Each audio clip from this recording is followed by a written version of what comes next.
वाचमिमां प्रसुप्तां सञ्जीवयत्यखिल शक्तिधरस्वधाम्ना अन्यांश्च हस्तचरणश्रवणत्वगादीन् प्राणान्नमो भगवते पुरुषाय तुभ्यं व्यासाय अप्रतिमेतिहासरचनोल्लासाय दुर्वादिनां त्रासायासकराय सत्सुकृतविश्वासाय दोषद्विषे भासायामुनरम्यतो यसदृशयासाय मासे विनिं दासाय भयदाय मध्वगुरुहृद्वासाय तुभ्यं नमः। व्यासाय भवनाशाय श्रीशाय गुणराशे हृद्याय शुद्धविद्याय मध्वाय च नमो नमः। अहं भजे मुदा भजे हृदा भजे सदाम्बुजे कृतालयं कृपालयं हरेः अच्युतालयं हरे वक्षस्थले दृष्ट्वा श्रियं विस्मितवानहं पार्श्वयोर्वयोर्देवीं करे चामरधारिणीं भुजगभोगाभमुद्यम्य हृद्यं निजभुजं दक्षिणं लक्षणाढ्यं ललितमुद्रिक्तविज्ञानमुद्रं भज भजमनन्तमित्यमलपन्तं प्रणतवान् प्राणिनां प्राणनाथं प्रणतिभिः प्रणये पूर्णबोधं गुरुमखिलगुणज्ञं सद्गुणैकादिवासं शमदमपरिनिष्टं सत्त्वनिष्ठं वरिष्ठं सकलसुजनशिष्टं नित्यं विभूतकष्टं हयमुखपदनिष्ठं मां भजन्तु प्रपन्नाः विमलसकलगात्रं शुद्धकैवल्यपात्रं शुभगुणगणसान्द्रं भूमिभूषामणीन्द्रं विदितसकलशास्त्रं साधुचित्तं यतीन्द्रं तुरगवदनभाजं नौमि सद्वादिराजं मायी भवैरिणे मध्वराद्धन्तवनचारिणे वचो न करिणे वादिराजकेसरिणे नमः। कामधेनुर्यथा पूर्वं सर्वाभीष्टफलप्रदा तथा कलौ वादिराजः श्रीपादोऽभीष्टदस्सताम्। ओं नमो वादिराजाय दीर्घदारिद्र्यघातिने राजभोगप्रदाते च नमोऽस्तु जयदायिने कुलव्यास हयग्रीवा पादाब्धिपरिसेवकः भावी वायुः वादिराजः कल्पद्रुः कामदोस्तुनः भूतराज नमस्तुभ्यं वादिराज गुरो प्रियं विद्राव्य सर्वबाधाम्नः सदा त्वं रक्षणं कुरु। पूज्याय राघवेन्द्राय सत्यधर्मरताय च भजतां कल्पवृक्षाय नमतां कामधेनुवे वन्दे वृन्दावनाचार्यं हयग्रीवमुनिं भजे राजपादाम्बुजासक्तं आनन्दगिरिकानने भवतो दशवर्षाणि पापोऽहं येन पाटितः नमः। विश्वोत्तमतीर्थाख्यः नमस्ते प्रशान्तरूपिणे मध्वमाधवसेवार्थं त्यक्तं सर्वस्वं सदा वादिराजरुजुत्वं च असाध्यान् साधयान्मुहुः रामध्यानसमासक्तं मध्वशास्त्रप्रवक्तारं सुब्बराय शर्वणं वन्दे विद्यागुरुं मम। नमस्ते गुरुवे तुभ्यं गुरुराजाय तेजसे तस्य वाकमृतं हन्ति विषं संसारसंज्ञकं मापादमूलिपर्यन्तं गुरूणामाकृतिं स्मरेत् तेन विघ्नाः प्रणश्यन्ति सिद्धन्ति च मनोरथाः। पृथ्वीमण्डलमध्यस्थाः पूर्णबोधमतानुगाः वैष्णवा विष्णुहृदयाः तान् नमस्ये गुरुन् मम। समस्त सन्मङ्गलानि भवन्तु। ज्ञानवैराग्यभक्त्यादि कल्याणगुणशालिनः लक्ष्मीनारायणमुनिं वन्दे विद्यागुरुं मम। काले पलति सुरद्रुः चिन्तामणिरपि याचने दाता वर्षति सकलाभीष्टं दर्शनमात्रात् श्रीपादरान्मुनिः। यद्वृन्दावनसेवया सुविमलां विद्यां पशुं सन्ततिं ज्ञानाज्ञानम् अनल्पकीर्तिनिवहं प्राप्नोति सौख्यं जनः तं वन्दे नरसिंहतीर्थनिलया श्रीव्यासराट् पूजितं ध्यायन्तं मनसा नरसिंहचरणं श्रीपादराजं गुरुं। ಸಾಕ್ಷಾತ್ ಸನಕಾದಿಗಳಿಂದ ಪ್ರವರ್ತಿತವಾದ ಹಂಸನಾಮಕನಾದ ಭಗವಂತನಿಂದ ಅನುಗ್ರಹಿತವಾದ ಅವಿಚ್ಛಿನ್ನವಾಗಿ ನಡೆದು ಬಂದ ಸತ್ಪರಂಪರೆಯಲ್ಲಿ ವಿರಾಜಿಸಿದಂತಹ ಶ್ರೀಪಾದರಾಜರ ಮಠ ಅಂತಲೇ ಆ ಮಠಕ್ಕೆ ಹೆಸರನ್ನ ದಯಪಾಲಿಸಿದ ಆಚಾರ್ಯರ ಪಟ್ಟಶಿಷ್ಯರಾದ ಪದ್ಮನಾಭ ತೀರ್ಥರ ಪೀಠದಲ್ಲಿ ವಿರಾಜಿಸಿದಂಥವರು ಜಗದ್ವಿಖ್ಯಾತ ಮಹಿಮಾಶಾಲಿಗಳು ರುಜುಗಳು ದ್ವೈತ ವಿದ್ಯಾ ಸಾರ್ವಭೌಮರಾದ ಶ್ರೀ ವಿಭುಧೇಂದ್ರ ತೀರ್ಥರ ವಿದ್ಯಾಶಿಷ್ಯರು ಸ್ವರ್ಣವರ್ಣ ತೀರ್ಥರ ಆಶ್ರಮ ಶಿಷ್ಯರು ಧ್ರುವಾಂಶ ಸಂಭೂತರು ಗುರು ಸಾರ್ವಭೌಮ ಶ್ರೀ ವ್ಯಾಸರಾಜರ ವಿದ್ಯಾಗುರುಗಳು ಕರ್ನಾಟಕ ಹರಿದಾಸ ಪಂಥದ ಪಿತಾಮಹರು ಕರ್ನಾಟಕ ಸಾಮ್ರಾಜ್ಯದ ಸಾಳ್ವ ನರಸಿಂಹನಾಯಕ ಮೊದಲಾದ ಚಕ್ರವರ್ತಿಗಳಿಗೆ ರಾಜಗುರುಗಳಾಗಿದ್ದವರು ದ್ವೈತ ವೇದಾಂತದ ವಿಜಯದುಂದುವಿ ವಾಗ್ವಜ್ರದ ನಿರ್ಮಾತೃಗಳು ತಮ್ಮ ಪಾದಸ್ಮರಣೆ ಮಾತ್ರದಿಂದಲೇ ಸುಜ್ಞಾನವನ್ನ ಭಕ್ತಿಯನ್ನ ವೈರಾಗ್ಯವನ್ನ ಸಕಲಾಭಿಷ್ಟವನ್ನ ಅಷ್ಟೇ ಅಲ್ಲದೆ ಮೃಷ್ಟಾನ್ನ ಭೋಜನವನ್ನ ಕರುಣಿಸುವ ಕರುಣಾಸಾಗರರು ಗೋಪಿ ಜನ ಮನೋಹರ ಶ್ರೀ ರುಕ್ಮಿಣಿ ಸತ್ಯಭಾಮ ಸಮೇತ ಶ್ರೀ ಗೋಪಿನಾಥ ದೇವರ ಪದಪದ್ಮ ಮಕರಂದ ರಸಸ್ವಾದ ತತ್ಪರರು ಶ್ರೀ ಮಧ್ವಮತ ದುಗ್ಧಾಬ್ದಿಯೋಳು ವಿಹರಿಸುವ ಪರಮಹಂಸರು ಕೀರ್ತಿ ಎಂಬ ರಮಣಿಗೆ ಸ್ವಾಮಿ ದುಷ್ಟವಾದಿಗಳನ್ನ ವಾಕ್ಯೆಂಬ ವಜ್ರದಿಂದ ಜಯಿಸಿದವರು ಗುಣಾಢ್ಯರು ಕಾಂತಿ ಸಂಪನ್ನರು ವಿನಯ ಸಂಪನ್ನರು ಜ್ಞಾನ ಭಕ್ತಿ ವೈರಾಗ್ಯಗಳ ತ್ರಿವೇಣಿ ಸಂಗಮದಂತೆ ಹರಿದಾಸ ಬಾನಂಗಳದಲ್ಲಿ ವೇದಾಂತ ಬಾನಂಗಳದಲ್ಲಿ ರಾರಾಜಿಸುತ್ತಿರುವ ಧ್ರುವತಾರೆ ನಮ್ಮ ಶ್ರೀಪಾದರಾಜರು. ಅವರ ಆರಾಧನಾ ಮಹೋತ್ಸವ ನಿನ್ನೆ ಮಠದಲ್ಲಿ ಇಲ್ಲಿ ನಡೆದಿದೆ. ನಿಜವಾಗಿ ಆರಾಧನೆ ಮಧ್ಯಾರಾಧನೆ ಇವತ್ತು. ಆದ್ದರಿಂದ ಶ್ರೀಪಾದರಾಜರ ಬಗ್ಗೆ ಸ್ವಲ್ಪ ಅವರ ಜೀವನದ ಪ್ರಮೇಯಗಳು, ಅವರು ಕೊಟ್ಟಂತಹ ಹರಿದಾಸ ಸಾಹಿತ್ಯದ ಪ್ರಾಮುಖ್ಯತೆ ಇವೆಲ್ಲವನ್ನ ಸ್ವಲ್ಪ ತಿಳಿಯುವಂತಹ ಪ್ರಯತ್ನವನ್ನ ನಾವು ಮಾಡೋಣ. ಆಚಾರ್ಯರು ತಾವು ಪದ್ಮನಾಭ ತೀರ್ಥರಿಗೆ ಆಶ್ರಮ ಕೊಟ್ಟರು. ಪದ್ಮನಾಭ ತೀರ್ಥರು ಮುಂದೆ ನರಹರಿ ತೀರ್ಥರಿಗೆ, ಮಾಧವ ತೀರ್ಥರಿಗೆ, ಅಕ್ಷೋಭ್ಯ ತೀರ್ಥರಿಗೆ, ಟೀಕಾಕೃತ್ಪಾದರಿಗೆ ಅದು ಒಂದು ಪರಂಪರೆಯಲ್ಲಿ ಅದು ನಡೆದು ಬಂತು.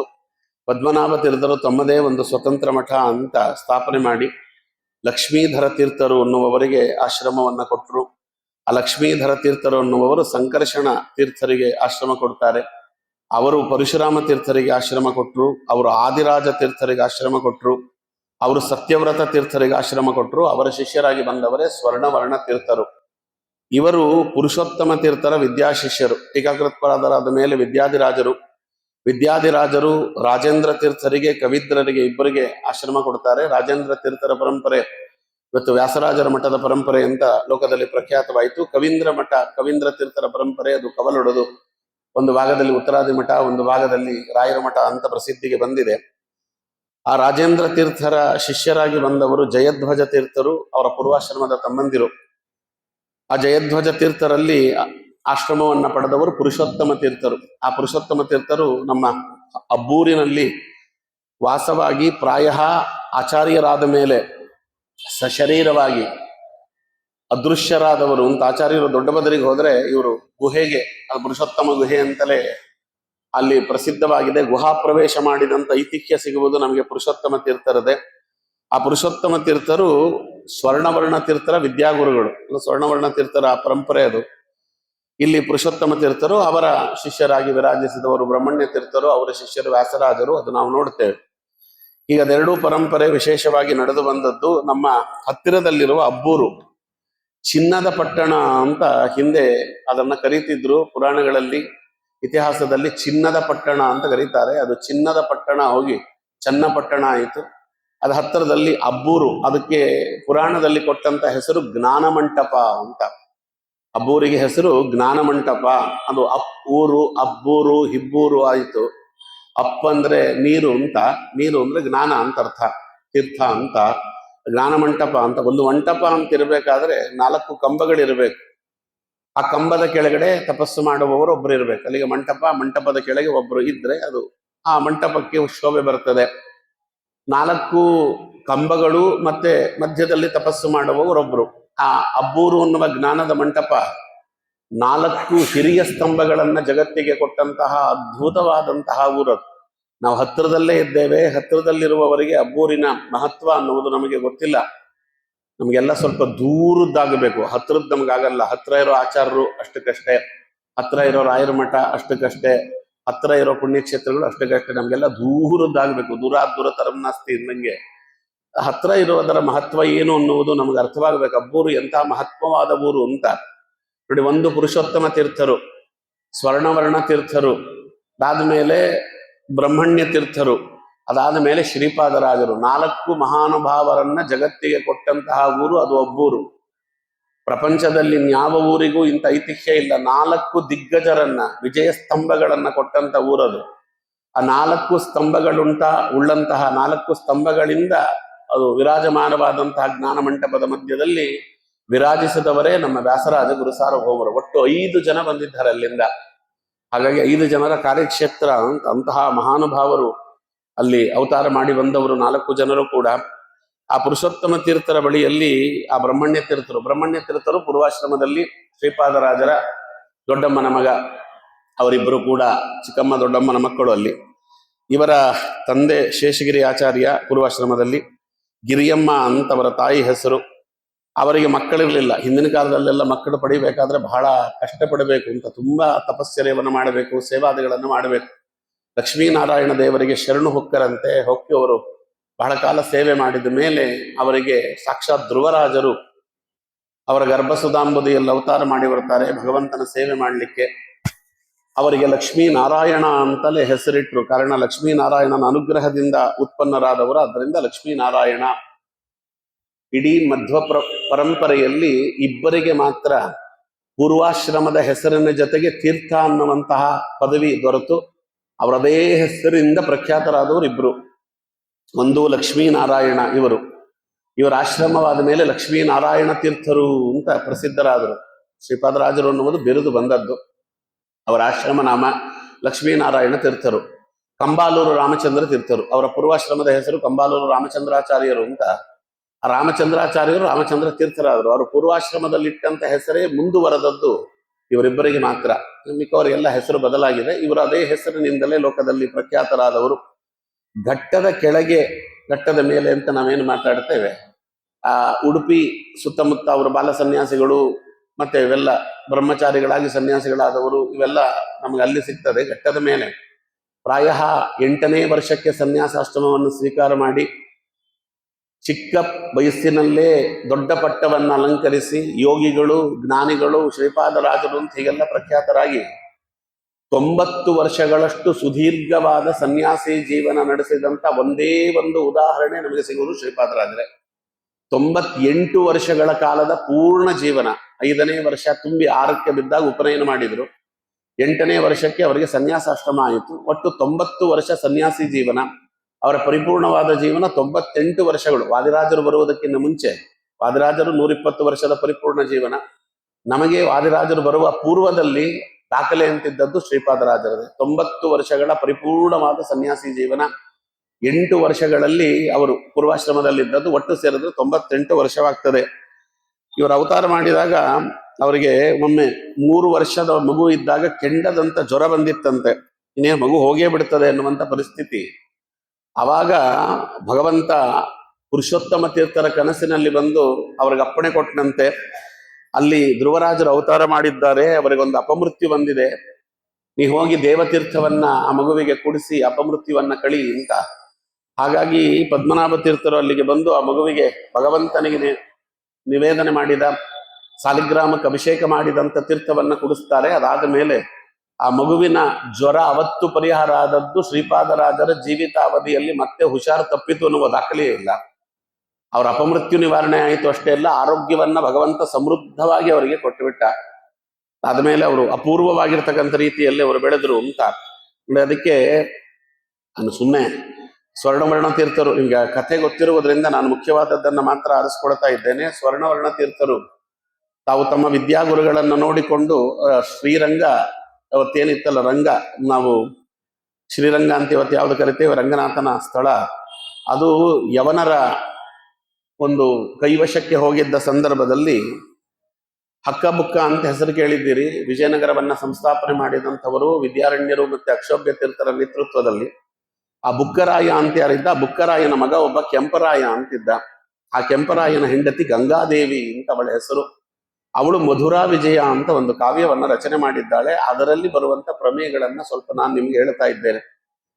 ಶ್ರೀರಂಗದಲ್ಲಿ ಯಾವಾಗ ಯವನರು ಸಂಪೂರ್ಣವಾಗಿ ಆವರಿಸಿದರು, ಈ ಯವನರ ಕೈಯಲ್ಲಿ ಶ್ರೀರಂಗ ಸಿಕ್ಕಿ, ಶ್ರೀರಂಗ ಅನ್ನುವುದು ನಮಗೆಲ್ಲರಿಗೂ ಕೂಡ ತವರು ಮನೆ ಇದ್ದ ಹಾಗೆ, ಎಲ್ಲರಿಗೂ ಶ್ರೀರಂಗ ಅನ್ನೋದು ತವರು ಮನೆ ಇದ್ದ ಹಾಗೆ, ಶ್ರೀರಂಗನಾಥನ ಅಲ್ಲಿ ಸನ್ನಿಧಾನ ಅದು. ಆ ಸಮಯದಲ್ಲಿ ಈ ಶ್ರೀಪಾದರಾಜರ ಮಠ ಅಂತ ಇವತ್ತೇನು ಕರಿತೇವೆ, ಅದರ ಬಹುಪಾಲು ನಿಮಗೆ ಗುರುಗಳ ವೃಂದಾವನ ಸಿಗುವುದೇ ಶ್ರೀರಂಗದಲ್ಲಿ. ಶ್ರೀರಂಗ ಅವರ ಕಾರ್ಯಕ್ಷೇತ್ರವಾಗಿತ್ತು. ಅನಿವಾರ್ಯವಾಗಿ ಸ್ವರ್ಣವರ್ಣ ತೀರ್ಥರು ಶ್ರೀರಂಗವನ್ನು ಬಿಟ್ಟು ಅವರು ಹೋಗಲೇಬೇಕಾದ ಪರಿಸ್ಥಿತಿ ಬಂತು. ಭಗವಂತನ ಇಚ್ಛೆ ಅದು, ಯಾಕೆ ಏನು ಅಂತ ಪ್ರಶ್ನೆ ಮಾಡೋ ಹಾಗಿಲ್ಲ. ಒಂದು ಯವನರಲ್ಲಿ ಒಂದು ಸಮಸ್ಯೆ ಇದೆ. ಅವ್ರದ್ದೇನು ಅಂದ್ರೆ ಅವರಿಗೆ ಹಂದಿ ಕಂಡ್ರೆ ಆಗೋದಿಲ್ಲ. ಅವ್ರನ್ನ ಸುವರ್ ಅಂತ ನೀವು ಬರೆದರೆ ಬೈದರೆ ತಲೆ ತೆಗೆದು ಕೆಳಗಡೆ ಇಟ್ಟು ಬಿಡ್ತಾರೆ ಅವ್ರಿಗೆ ಅವ್ರ ಹಂದಿ ಅಂದ್ರೆ ಆಗೋದಿಲ್ಲ. ನಮ್ಮಪ್ಪ ಹಂದಿಯ ರೂಪದಲ್ಲೇ ಅವತಾರ ಮಾಡಿದ್ದಾನೆ, ಭೂವರಹ ಸ್ವಾಮಿ. ಅವ ತಿರುಪತಿಯಲ್ಲಿ ವರಾಹದೇ ಸ್ವಾಮಿ ಇದ್ದಾನೆ, ಭೂವರಹ ತಿರುಪತಿಯಲ್ಲಿ ಇದ್ದಾನೆ. ಹಾಗಾಗಿ ತಿರುಪತಿ ಕ್ಷೇತ್ರಕ್ಕೆ ಮಾತ್ರ ಯವನರು ದಾಳಿ ಮಾಡಲಿಲ್ಲ. ಅಲ್ಲಿ ವರಾಹದೇವರು ಇದ್ದಾರೆ ಎನ್ನುವ ಕಾರಣಕ್ಕೆ ಅವರು ಅಲ್ಲಿಗೆ ಬರುವುದಿಲ್ಲ ಅಂತ. ಅವಾಗ ಯಾರಿಗಾದ್ರೂ ಏನಾದ್ರು ಸಮಸ್ಯೆ ಆದರೆ, ಎಲ್ಲಾದ್ರೂ ಕೂಡ ಯವನರಿಂದ ದಾಳಿಗೊಳಗಾದ್ರೆ ಅವ್ರು ನೇರವಾಗಿ ಹೋಗ್ತಿದ್ದದ್ದೇ ತಿರುಪತಿಗೆ.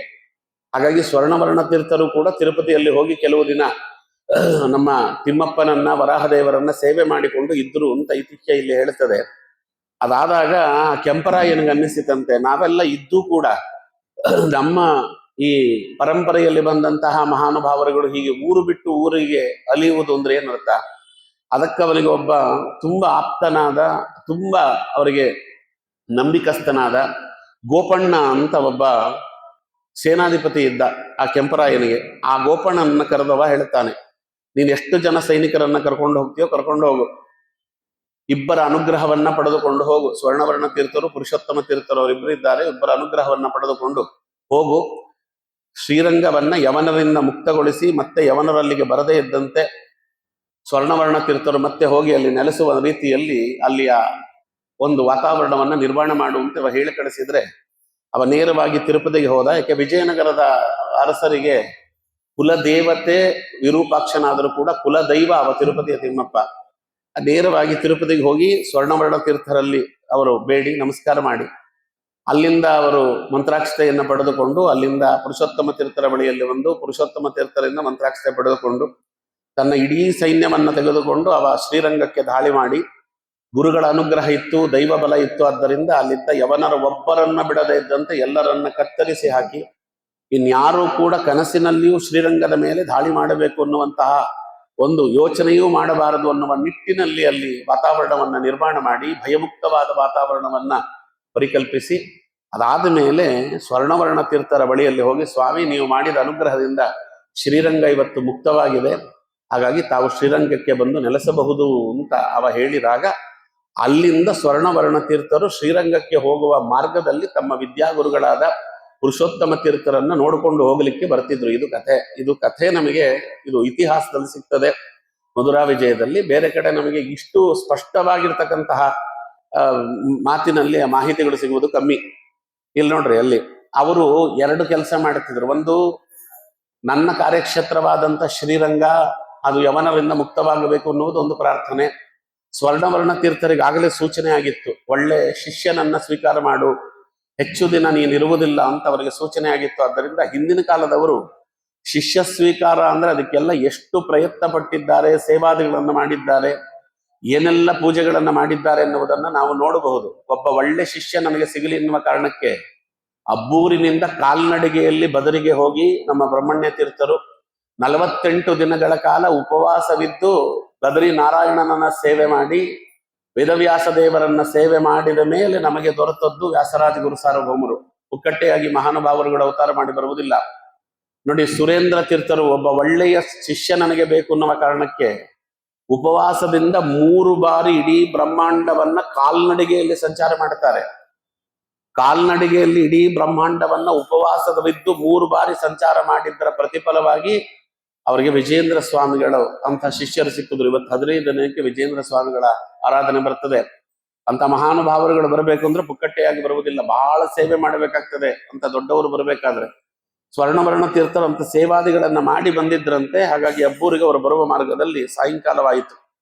ಆ ಸಾಯಂಕಾಲವಾದಾಗ ಶ್ರೀಕಾಂತ ತೀರ್ಥರು ಅಂತ ಇದೆ,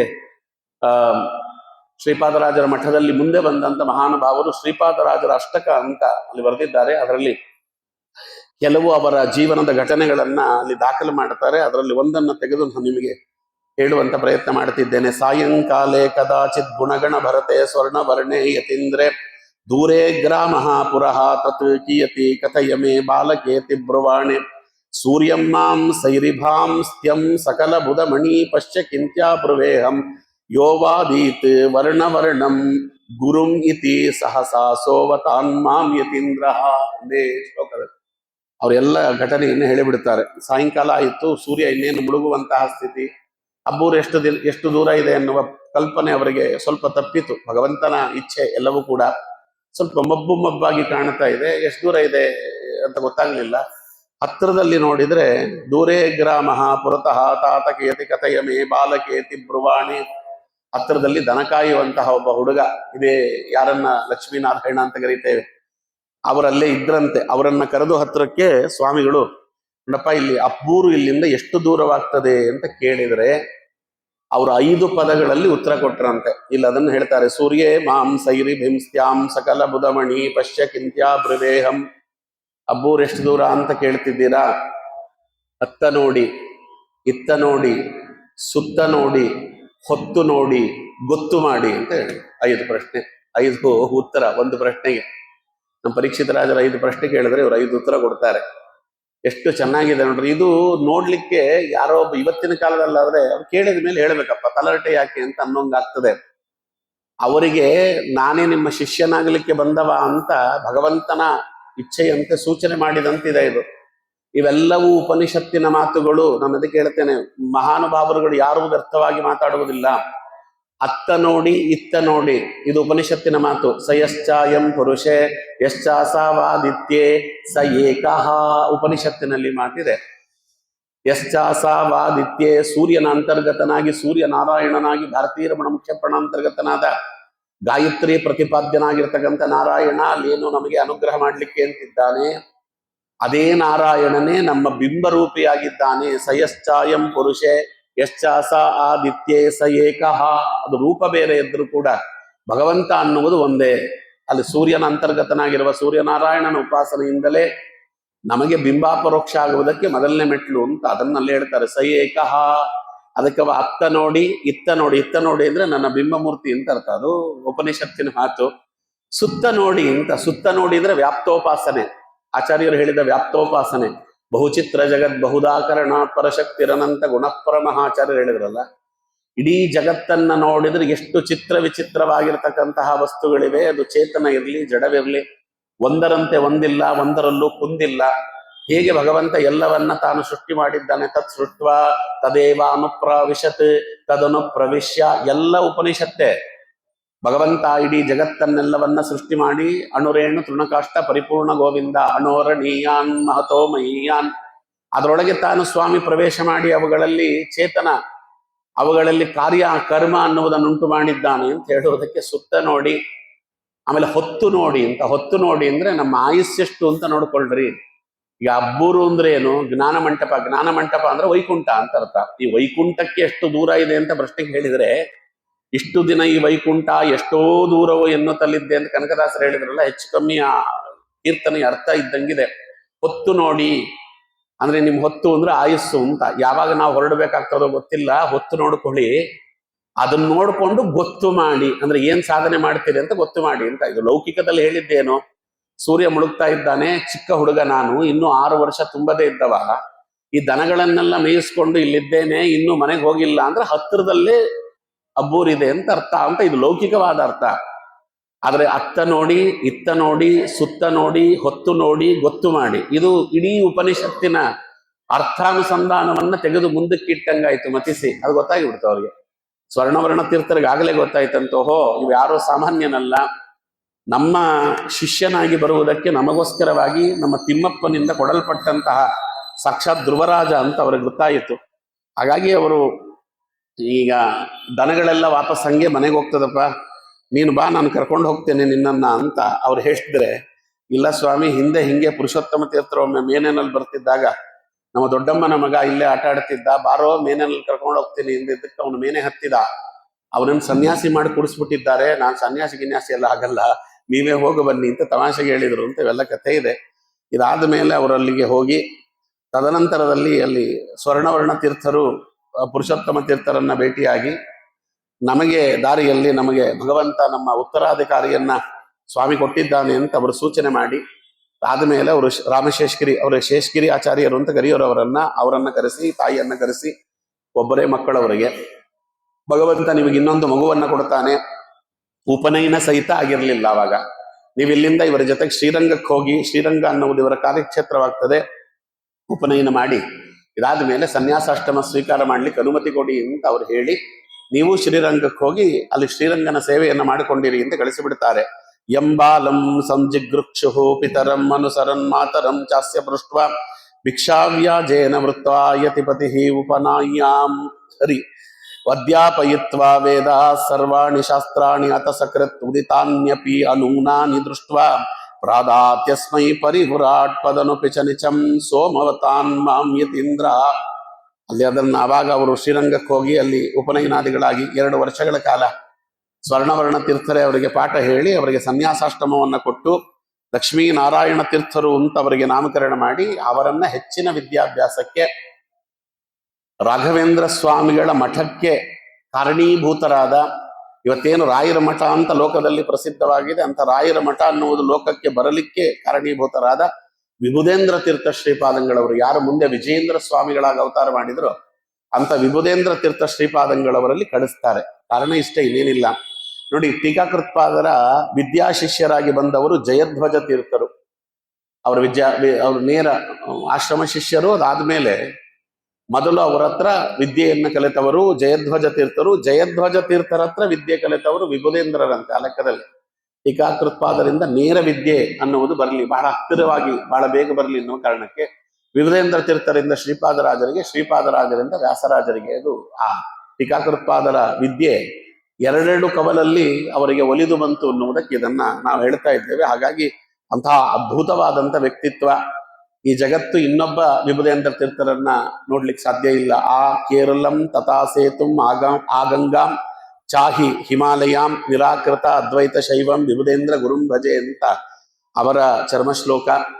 ಅವರು ಆ ಕೇರಳಂ ತಥಾ ಸೇತುಂ ಆಗಂಗಂ ಚ ಹಿಮಾಲಯಂ, ಅವರು ಹಿಮಾಲಯ ಇಲ್ಲಿಂದ ರಾಮೇಶ್ವರದಿಂದ ಪ್ರಾರಂಭ ಮಾಡಿಕೊಂಡು ಹಿಮಾಲಯದವರೆಗೆ ಇಡೀ ಭೂಮಂಡಲವನ್ನ ಕಾಲ್ನಡಿಗೆಯಲ್ಲಿ ಸಂಚಾರ ಮಾಡಿ ಅವತ್ತಿನ ಕಾಲದಲ್ಲಿ ಪ್ರಖ್ಯಾತವಾಗಿದ್ದಂತಹ ಶೈವ ಮತ್ತೆ ಮಾಯಾವಾದಾದಿಗಳನ್ನು ಖಂಡನೆ ಮಾಡಿ 1008 ಜನರ ಬಳಿಯಲ್ಲಿ ದೊಡ್ಡ ದೊಡ್ಡ ಪಂಡಿತರನ್ನ ಸೋಲಿಸಿ ಚಿನ್ನದ ಜಯಪತ್ರಿಕೆಯನ್ನ ಬರೆಸಿಕೊಂಡಿದ್ರಂತೆ. ಚಿನ್ನದ ಪತ್ರಿಕೆಯಲ್ಲಿ, ಚಿನ್ನದ ಪತ್ರಿಕೆ ತಾಳೆ ಗರಿ ಅಂತೀವಲ್ಲ, ಅದರಲ್ಲಿ ಅವರು ಚಿನ್ನದ ಪತ್ರಿಕೆಯಲ್ಲಿ ಜಯಪತ್ರಿಕೆಯನ್ನ ಬರೆಸಿಕೊಂಡು ಅವರು ನೇರವಾಗಿ ತಿರುಪತಿಗೆ ಬಂದು ತಾವೇ ಕೂತು ತಾವಿಗೇನು ಚಿನ್ನದ ಪತ್ರಿಕೆ ದೊರೆತಿತ್ತು ಜಯಪತ್ರಿಕೆ ರೂಪದಲ್ಲಿ ಅದನ್ನ ಕಮಲದ ಹೂವನ್ನಾಗಿ ಮಾಡಿ, ಆ ಕಮಲದ ಹೂವಿನಲ್ಲಿ ಚಿನ್ನದಲ್ಲಿ ತಾವೇ ಅದನ್ನ ಕಟ್ಟಿ ತಿರುಪತಿಯ ತಿಮ್ಮಪ್ಪನಿಗೆ ಅದನ್ನ ಅರ್ಪಣೆ ಮಾಡಿದ್ದಾರೆ. ರಾಘವೇಂದ್ರ ಸ್ವಾಮಿಗಳ ಜೀವನ ಚರಿತ್ರೆ ರಾಘವೇಂದ್ರ ವಿಜಯ ಅಂತ ಏನ್ ನೋಡ್ತೇವೆ, ಅದಕ್ಕೆ ಬಾಲಬೋಧಿನಿ ರಾಮಾಚಾರ್ಯರು ಅಂತ ಅದಕ್ಕೆ ಒಂದು ವ್ಯಾಖ್ಯಾನ ಬರೆದಿದ್ದಾರೆ. ಬಾಲಬೋಧಿನಿ ಅಂತ ಅದಕ್ಕೆ ಹೆಸರು, ರಾಮಾಚಾರ್ಯರು. ಅವರು ಈ ವಿಚಾರವನ್ನ ಹೇಳುವಾಗ ಅದ್ಯಾಪಿ ದೃಷ್ಟತೆ, ನಾನು ಹೋಗಿ ನೋಡಿದ್ದೇನೆ ಅಂತ ಬರೆದಿದ್ದಾರೆ. ವಿಭುಧೇಂದ್ರ ತೀರ್ಥರಿಂದ ತಿರುಪತಿಯ ತಿಮ್ಮಪ್ಪನ ಕೊರಳಿಗೆ ಯಾವ ಜಯಪತ್ರಿಕೆಯ ಹಾರ, ಅವರು ಜಯಪತ್ರಿಕೆಯನ್ನ ಪಡೆದದ್ದೇನು ಕಮಲದ ಹೂವಿನ ಆಕಾರದಲ್ಲಿ ಮಾಡಿ ಅದನ್ನ ಮಾಲೆಯ ಆಕಾರದಲ್ಲಿ ಮಾಡಿ ಅದನ್ನ ಏನು ತಿರುಪತಿ ತಿಮ್ಮಪ್ಪನ ಕೊರಳಿಗೆ ಸ್ವತಃ ವಿಭುಧೇಂದ್ರ ತೀರ್ಥರು ಅರ್ಪಣೆ ಮಾಡಿದ್ರು, ಆ ಹಾರವನ್ನ ಅದ್ಯಾಪಿ ದೃಷ್ಟತೆ, ನಾನು ನೋಡಿದ್ದೇನೆ, ಇದು ಕಥೆಯಲ್ಲ ಅಂತ ಅವರು ಅದನ್ನ ಪ್ರಮಾಣೀಕರಿಸ್ತಾರೆ. ಅಂತ ಮಹಾನುಭಾವರು ವಿಭುಧೇಂದ್ರ ತೀರ್ಥರು. ಯಾರು ರುದ್ರದೇವರ ಅವತಾರ ಅಂತ ನಾವು ಎಲ್ಲ ನಂಬಿದ್ದೇವೆ ಅಂತ ಜಿತಾಮಿತ್ರ ತೀರ್ಥರಿಗೆ ಆಶ್ರಮ ಕೊಟ್ಟಂತ ಮಹಾನುಭಾವರು. ಆ ವಿಭುಧೇಂದ್ರ ತೀರ್ಥರ ಕೈ ಕೆಳಗೆ ಇಲ್ಲಿ ಆಮಿ ಲಕ್ಷ್ಮೀ ನಾರಾಯಣ ಮುನಿ ಮುಖ ಶೇಷಾಯತಯ ಯಥೋ ವಿದ್ಯಾಂ ವೃದ್ಧಾಮ ದಿಜ ಗುರು ದಿಷ್ಟಾನ ಪತಯ ಮುಹುಹು ಮಹೋದಂ ಚತ್ಪರಮತ ಪರಿಭಾವ ಚತುರಃ ಸಮೇ ಭೂಯ ಶ್ರೇಯೋ ದಿಶತು ವಿಭುಧೇಂದ್ರ ವ್ರತಪತಿ. ಅವರ ಬಳಿಯಲ್ಲಿ ವಿದ್ಯಾಭ್ಯಾಸ, ಅಪೂರ್ವವಾಗಿರ್ತಕ್ಕಂಥ ವಿದ್ಯಾಭ್ಯಾಸ. ಲಕ್ಷ್ಮೀನಾರಾಯಣ ಮುನಿ ವ್ಯಾಸ ದೇಶಿಕ ಯಸ್ಮಾನ್ ಶ್ರೀಪಾದರಾಜಾಖ್ಯೋ ಹೃದ್ಯಗೀಶು ಅಖಿಲಾಗಮನ್ ಅಂತ ರಾಘವೇಂದ್ರ ಮಠಗತ ಅರ್ಚಾದಿ ಕ್ರಮದಲ್ಲಿ ವಾದೀಂದ್ರ ತೀರ್ಥರು ಇದನ್ನ ಅಲ್ಲಿ ಅವರು ದಾಖಲು ಮಾಡಿದ್ದಾರೆ. ಅವರು ಅಲ್ಲಿಂದ ಗುರುಗಳ ಜೊತೆಯಲ್ಲಿ ಲಕ್ಷ್ಮೀನಾರಾಯಣ ಮುನಿಗಳು ತಾವು ಸಂಚಾರ ಮಾಡುವಾಗ ರಾಯಚೂರು ಜಿಲ್ಲೆಯ ದೇವಗಿರಿ ತಾಲೂಕಿನ ಕೊಪ್ಪರ ನರಸಿಂಹ ಕ್ಷೇತ್ರಕ್ಕೆ ಬಂದ್ರಂತೆ. ಅಲ್ಲಿ ಚಾತುರ್ಮಾಸ ಕೂತಿದ್ರು. ಅಲ್ಲಿ ಇವರ ಕೈಯಲ್ಲಿ ಪಾಠ ಹೇಳಿಸ್ತಾ ಇದ್ರು ವಿಭುಧೇಂದ್ರ ತೀರ್ಥರು, ಜಿಜ್ಞಾಸಾಧಿಕರಣ ಪಾಠ. ಆ ಸಂದರ್ಭದಲ್ಲಿ ಅಲ್ಲಿಗೆ ರಘುನಾಥ ತೀರ್ಥರು ಬಂದರು ಅಂತ ಅಲ್ಲಿ ನಮಗೆ ಅದು ಪೂರ್ಣಬೋಧ ಗುರುಕಥಾ ಕಲ್ಪತರು ಅನ್ನುವ ಗ್ರಂಥ, ಪೂರ್ಣಬೋಧ ಗುರುವಂಶ ಕಥಾಕಲ್ಪತರು ಅನ್ನುವ ಗ್ರಂಥ ಅದು ತಿಳಿಸಿ ಹೇಳುತ್ತದೆ. ಅಲ್ಲಿಗೆ ಬಂದಾಗ ಅವರು ಇದನ್ನ ನೋಡಿ ಸಂತೋಷಗೊಂಡು ಆ ಇಬ್ಬರು ಯತಿಗಳು ಕೂಡ ಇಬ್ಬರು ಒಂದೇ ಪರಂಪರೆಯಲ್ಲಿ ಬಂದವರು. ರಾಮಚಂದ್ರ ತೀರ್ಥರ ಶಿಷ್ಯರಾಗಿ ಒಂದು ಕಡೆ ವಿಭುಧೇಂದ್ರ ತೀರ್ಥರು, ಅದು ರಾಯರ ಮಠ ಆಯಿತು. ಇನ್ನೊಬ್ಬರು ವಿದ್ಯಾನಿಧಿ ತೀರ್ಥರಿಗೆ ಅವರು ಆಶ್ರಮ ಕೊಟ್ಟಿದ್ರು. ವಿದ್ಯಾನಿಧಿ ತೀರ್ಥರ ಶಿಷ್ಯರಾಗಿ ಬಂದವರೇ ರಘುನಾಥ ತೀರ್ಥರು. ಹಾಗಾಗಿ ಬಹಳ ಹತ್ತಿರದ ಸಂಬಂಧ. ಅಲ್ಲಿ ನೋಡಿ ಅವರೆಲ್ಲರೂ ಸೇರಿ ವಿಭುಧೇಂದ್ರ ತೀರ್ಥರು ಎಲ್ಲ ಅಲ್ಲಿ ಇಡೀ ಸಭೆ ನೋಡುತ್ತಿರುವಾಗ ಅವರು ಹೇಳಿದ್ರಂತೆ, ಏನು ಅಂದ್ರೆ ಭವಂತ ಶ್ರೀಪಾದ ನವಯಂ ಭವತಾಂ ಸಮಾಹ. ಇದುವರೆಗೂ ಎಲ್ಲರೂ ಜಗತ್ತು ಶ್ರೀಪಾದರನ್ನ ನೋಡಿದೆ, ಸನ್ಯಾಸಿಗಳು ಅಂದ್ರೆ ಶ್ರೀಪಾದರು ಅಂತ ಕರೀತಾರೆ. ಆದ್ರೆ ಮೊಟ್ಟ ಮೊದಲ ಬಾರಿಗೆ ಜಗತ್ತು ಶ್ರೀಪಾದ ರಾಜರನ್ನ ನೋಡ್ತಾ ಇದೆ ಅಂತ ಹೇಳಿ ಶ್ರೀಪಾದ ರಾಜ ಅನ್ನುವಂತ ಬಿರುದನ್ನ ವಿಭುಧೇಂದ್ರ ತೀರ್ಥ ಶ್ರೀಪಾದಂಗಳವರು ಅವರಿಗೆ ದಯಪಾಲಿಸ್ತಾರೆ. ಇವತ್ತು ನಿಮಗೆ ಲಕ್ಷ್ಮೀನಾರಾಯಣ ತೀರ್ಥರು ಅಂದ್ರೆ ಅರ್ಥವೇ ಆಗುವುದಿಲ್ಲ. ನಮಗೆ ಶ್ರೀಪಾದರಾಜರು ಅಂದ್ರೆ ಅರ್ಥ ಆಗೋದು. ಅಷ್ಟರ ಮಟ್ಟಿಗೆ ಅವರ ಕೀರ್ತಿ ಎನ್ನುವುದು ಸಂಪನ್ನವಾಗಿದೆ. ನಮ್ಮ ಸ್ವಾಮಿಗಳು ಪಾಠ ಹೇಳುವಾಗ ಹೇಳೋರು, ಶ್ರೀಪಾದರಾಜರು ಅಂತಂದ್ರೆ ನಾವು ಹಿಂಗೆ ಅದನ್ನ ಅನ್ವಯಿಸ್ಕೊಳ್ಬೇಕು ಅಂದ್ರೆ, ಇವರಿಗಿಂತ ಮೊದಲು ಬಂದವರೆಲ್ಲ ಇದ್ದಾರಲ್ಲ ಅವರೆಲ್ಲ ಇವರಿಗೆ ರಾಜರು. ಶ್ರೀಪಾದರಾಜರಿಗೆ ಅವರಿಗಿಂತ ಮೊದಲು ಅವತಾರ ಮಾಡಿದ ಎಲ್ಲ ಗುರುವರೇಣ್ಯರು ರಾಜರು. ಶ್ರೀಪಾದರಾಜರಾದ ಮೇಲೆ ಅವತಾರ ಮಾಡಿದ ಎಲ್ಲರಿಗೂ ಶ್ರೀಪಾದರಾಜರು ರಾಜರು. ಹೀಗೆ ನೀವು ಅದನ್ನ ಅರ್ಥ ಮಾಡಿಕೊಂಡು ಬಿಡ್ರಿ ಅಂತ. ಅವರು ತುಂಬಾ ಅದ್ಭುತವಾಗಿರ್ತಕ್ಕಂಥ, ಇವತ್ತು ಅದಕ್ಕೆ ಹೇಳಿದೆ, ನಮ್ಮಂಥವರು ಯಾರ್ಯಾರು ಇವತ್ತು ಅಧ್ಯಾಪಕ ವೃತ್ತಿಯನ್ನ ಅವಲಂಬಿಸಿಕೊಂಡು ಇವತ್ತೇನು ಜೀವನ ಮಾಡುತ್ತಾ ಇದ್ದೇವೆ, ಇವತ್ತಿಗೂ ಪಾಠ ಪ್ರವಚನ ಮಾಡಿಕೊಂಡಿದ್ದೇವೆ, ಮೊಟ್ಟ ಮೊದಲ ಬಾರಿಗೆ ಕೈ ಮುಗಿದು ತಲೆಮಣಿದು ಪಾದಗಳಿಗೆ ಎರಗಬೇಕಾದದ್ದು ಶ್ರೀಪಾದರಾಜರನ್ನ ನೋಡಿ. ಅವರು ಶ್ರೀರಂಗದಲ್ಲೇ ಉಳಿದು ಬಿಟ್ಟಿದ್ರೆ ನಮಗೆ ಮುಳುವಾಗಲೇ ಸಿಗ್ತಿರ್ಲಿಲ್ಲ.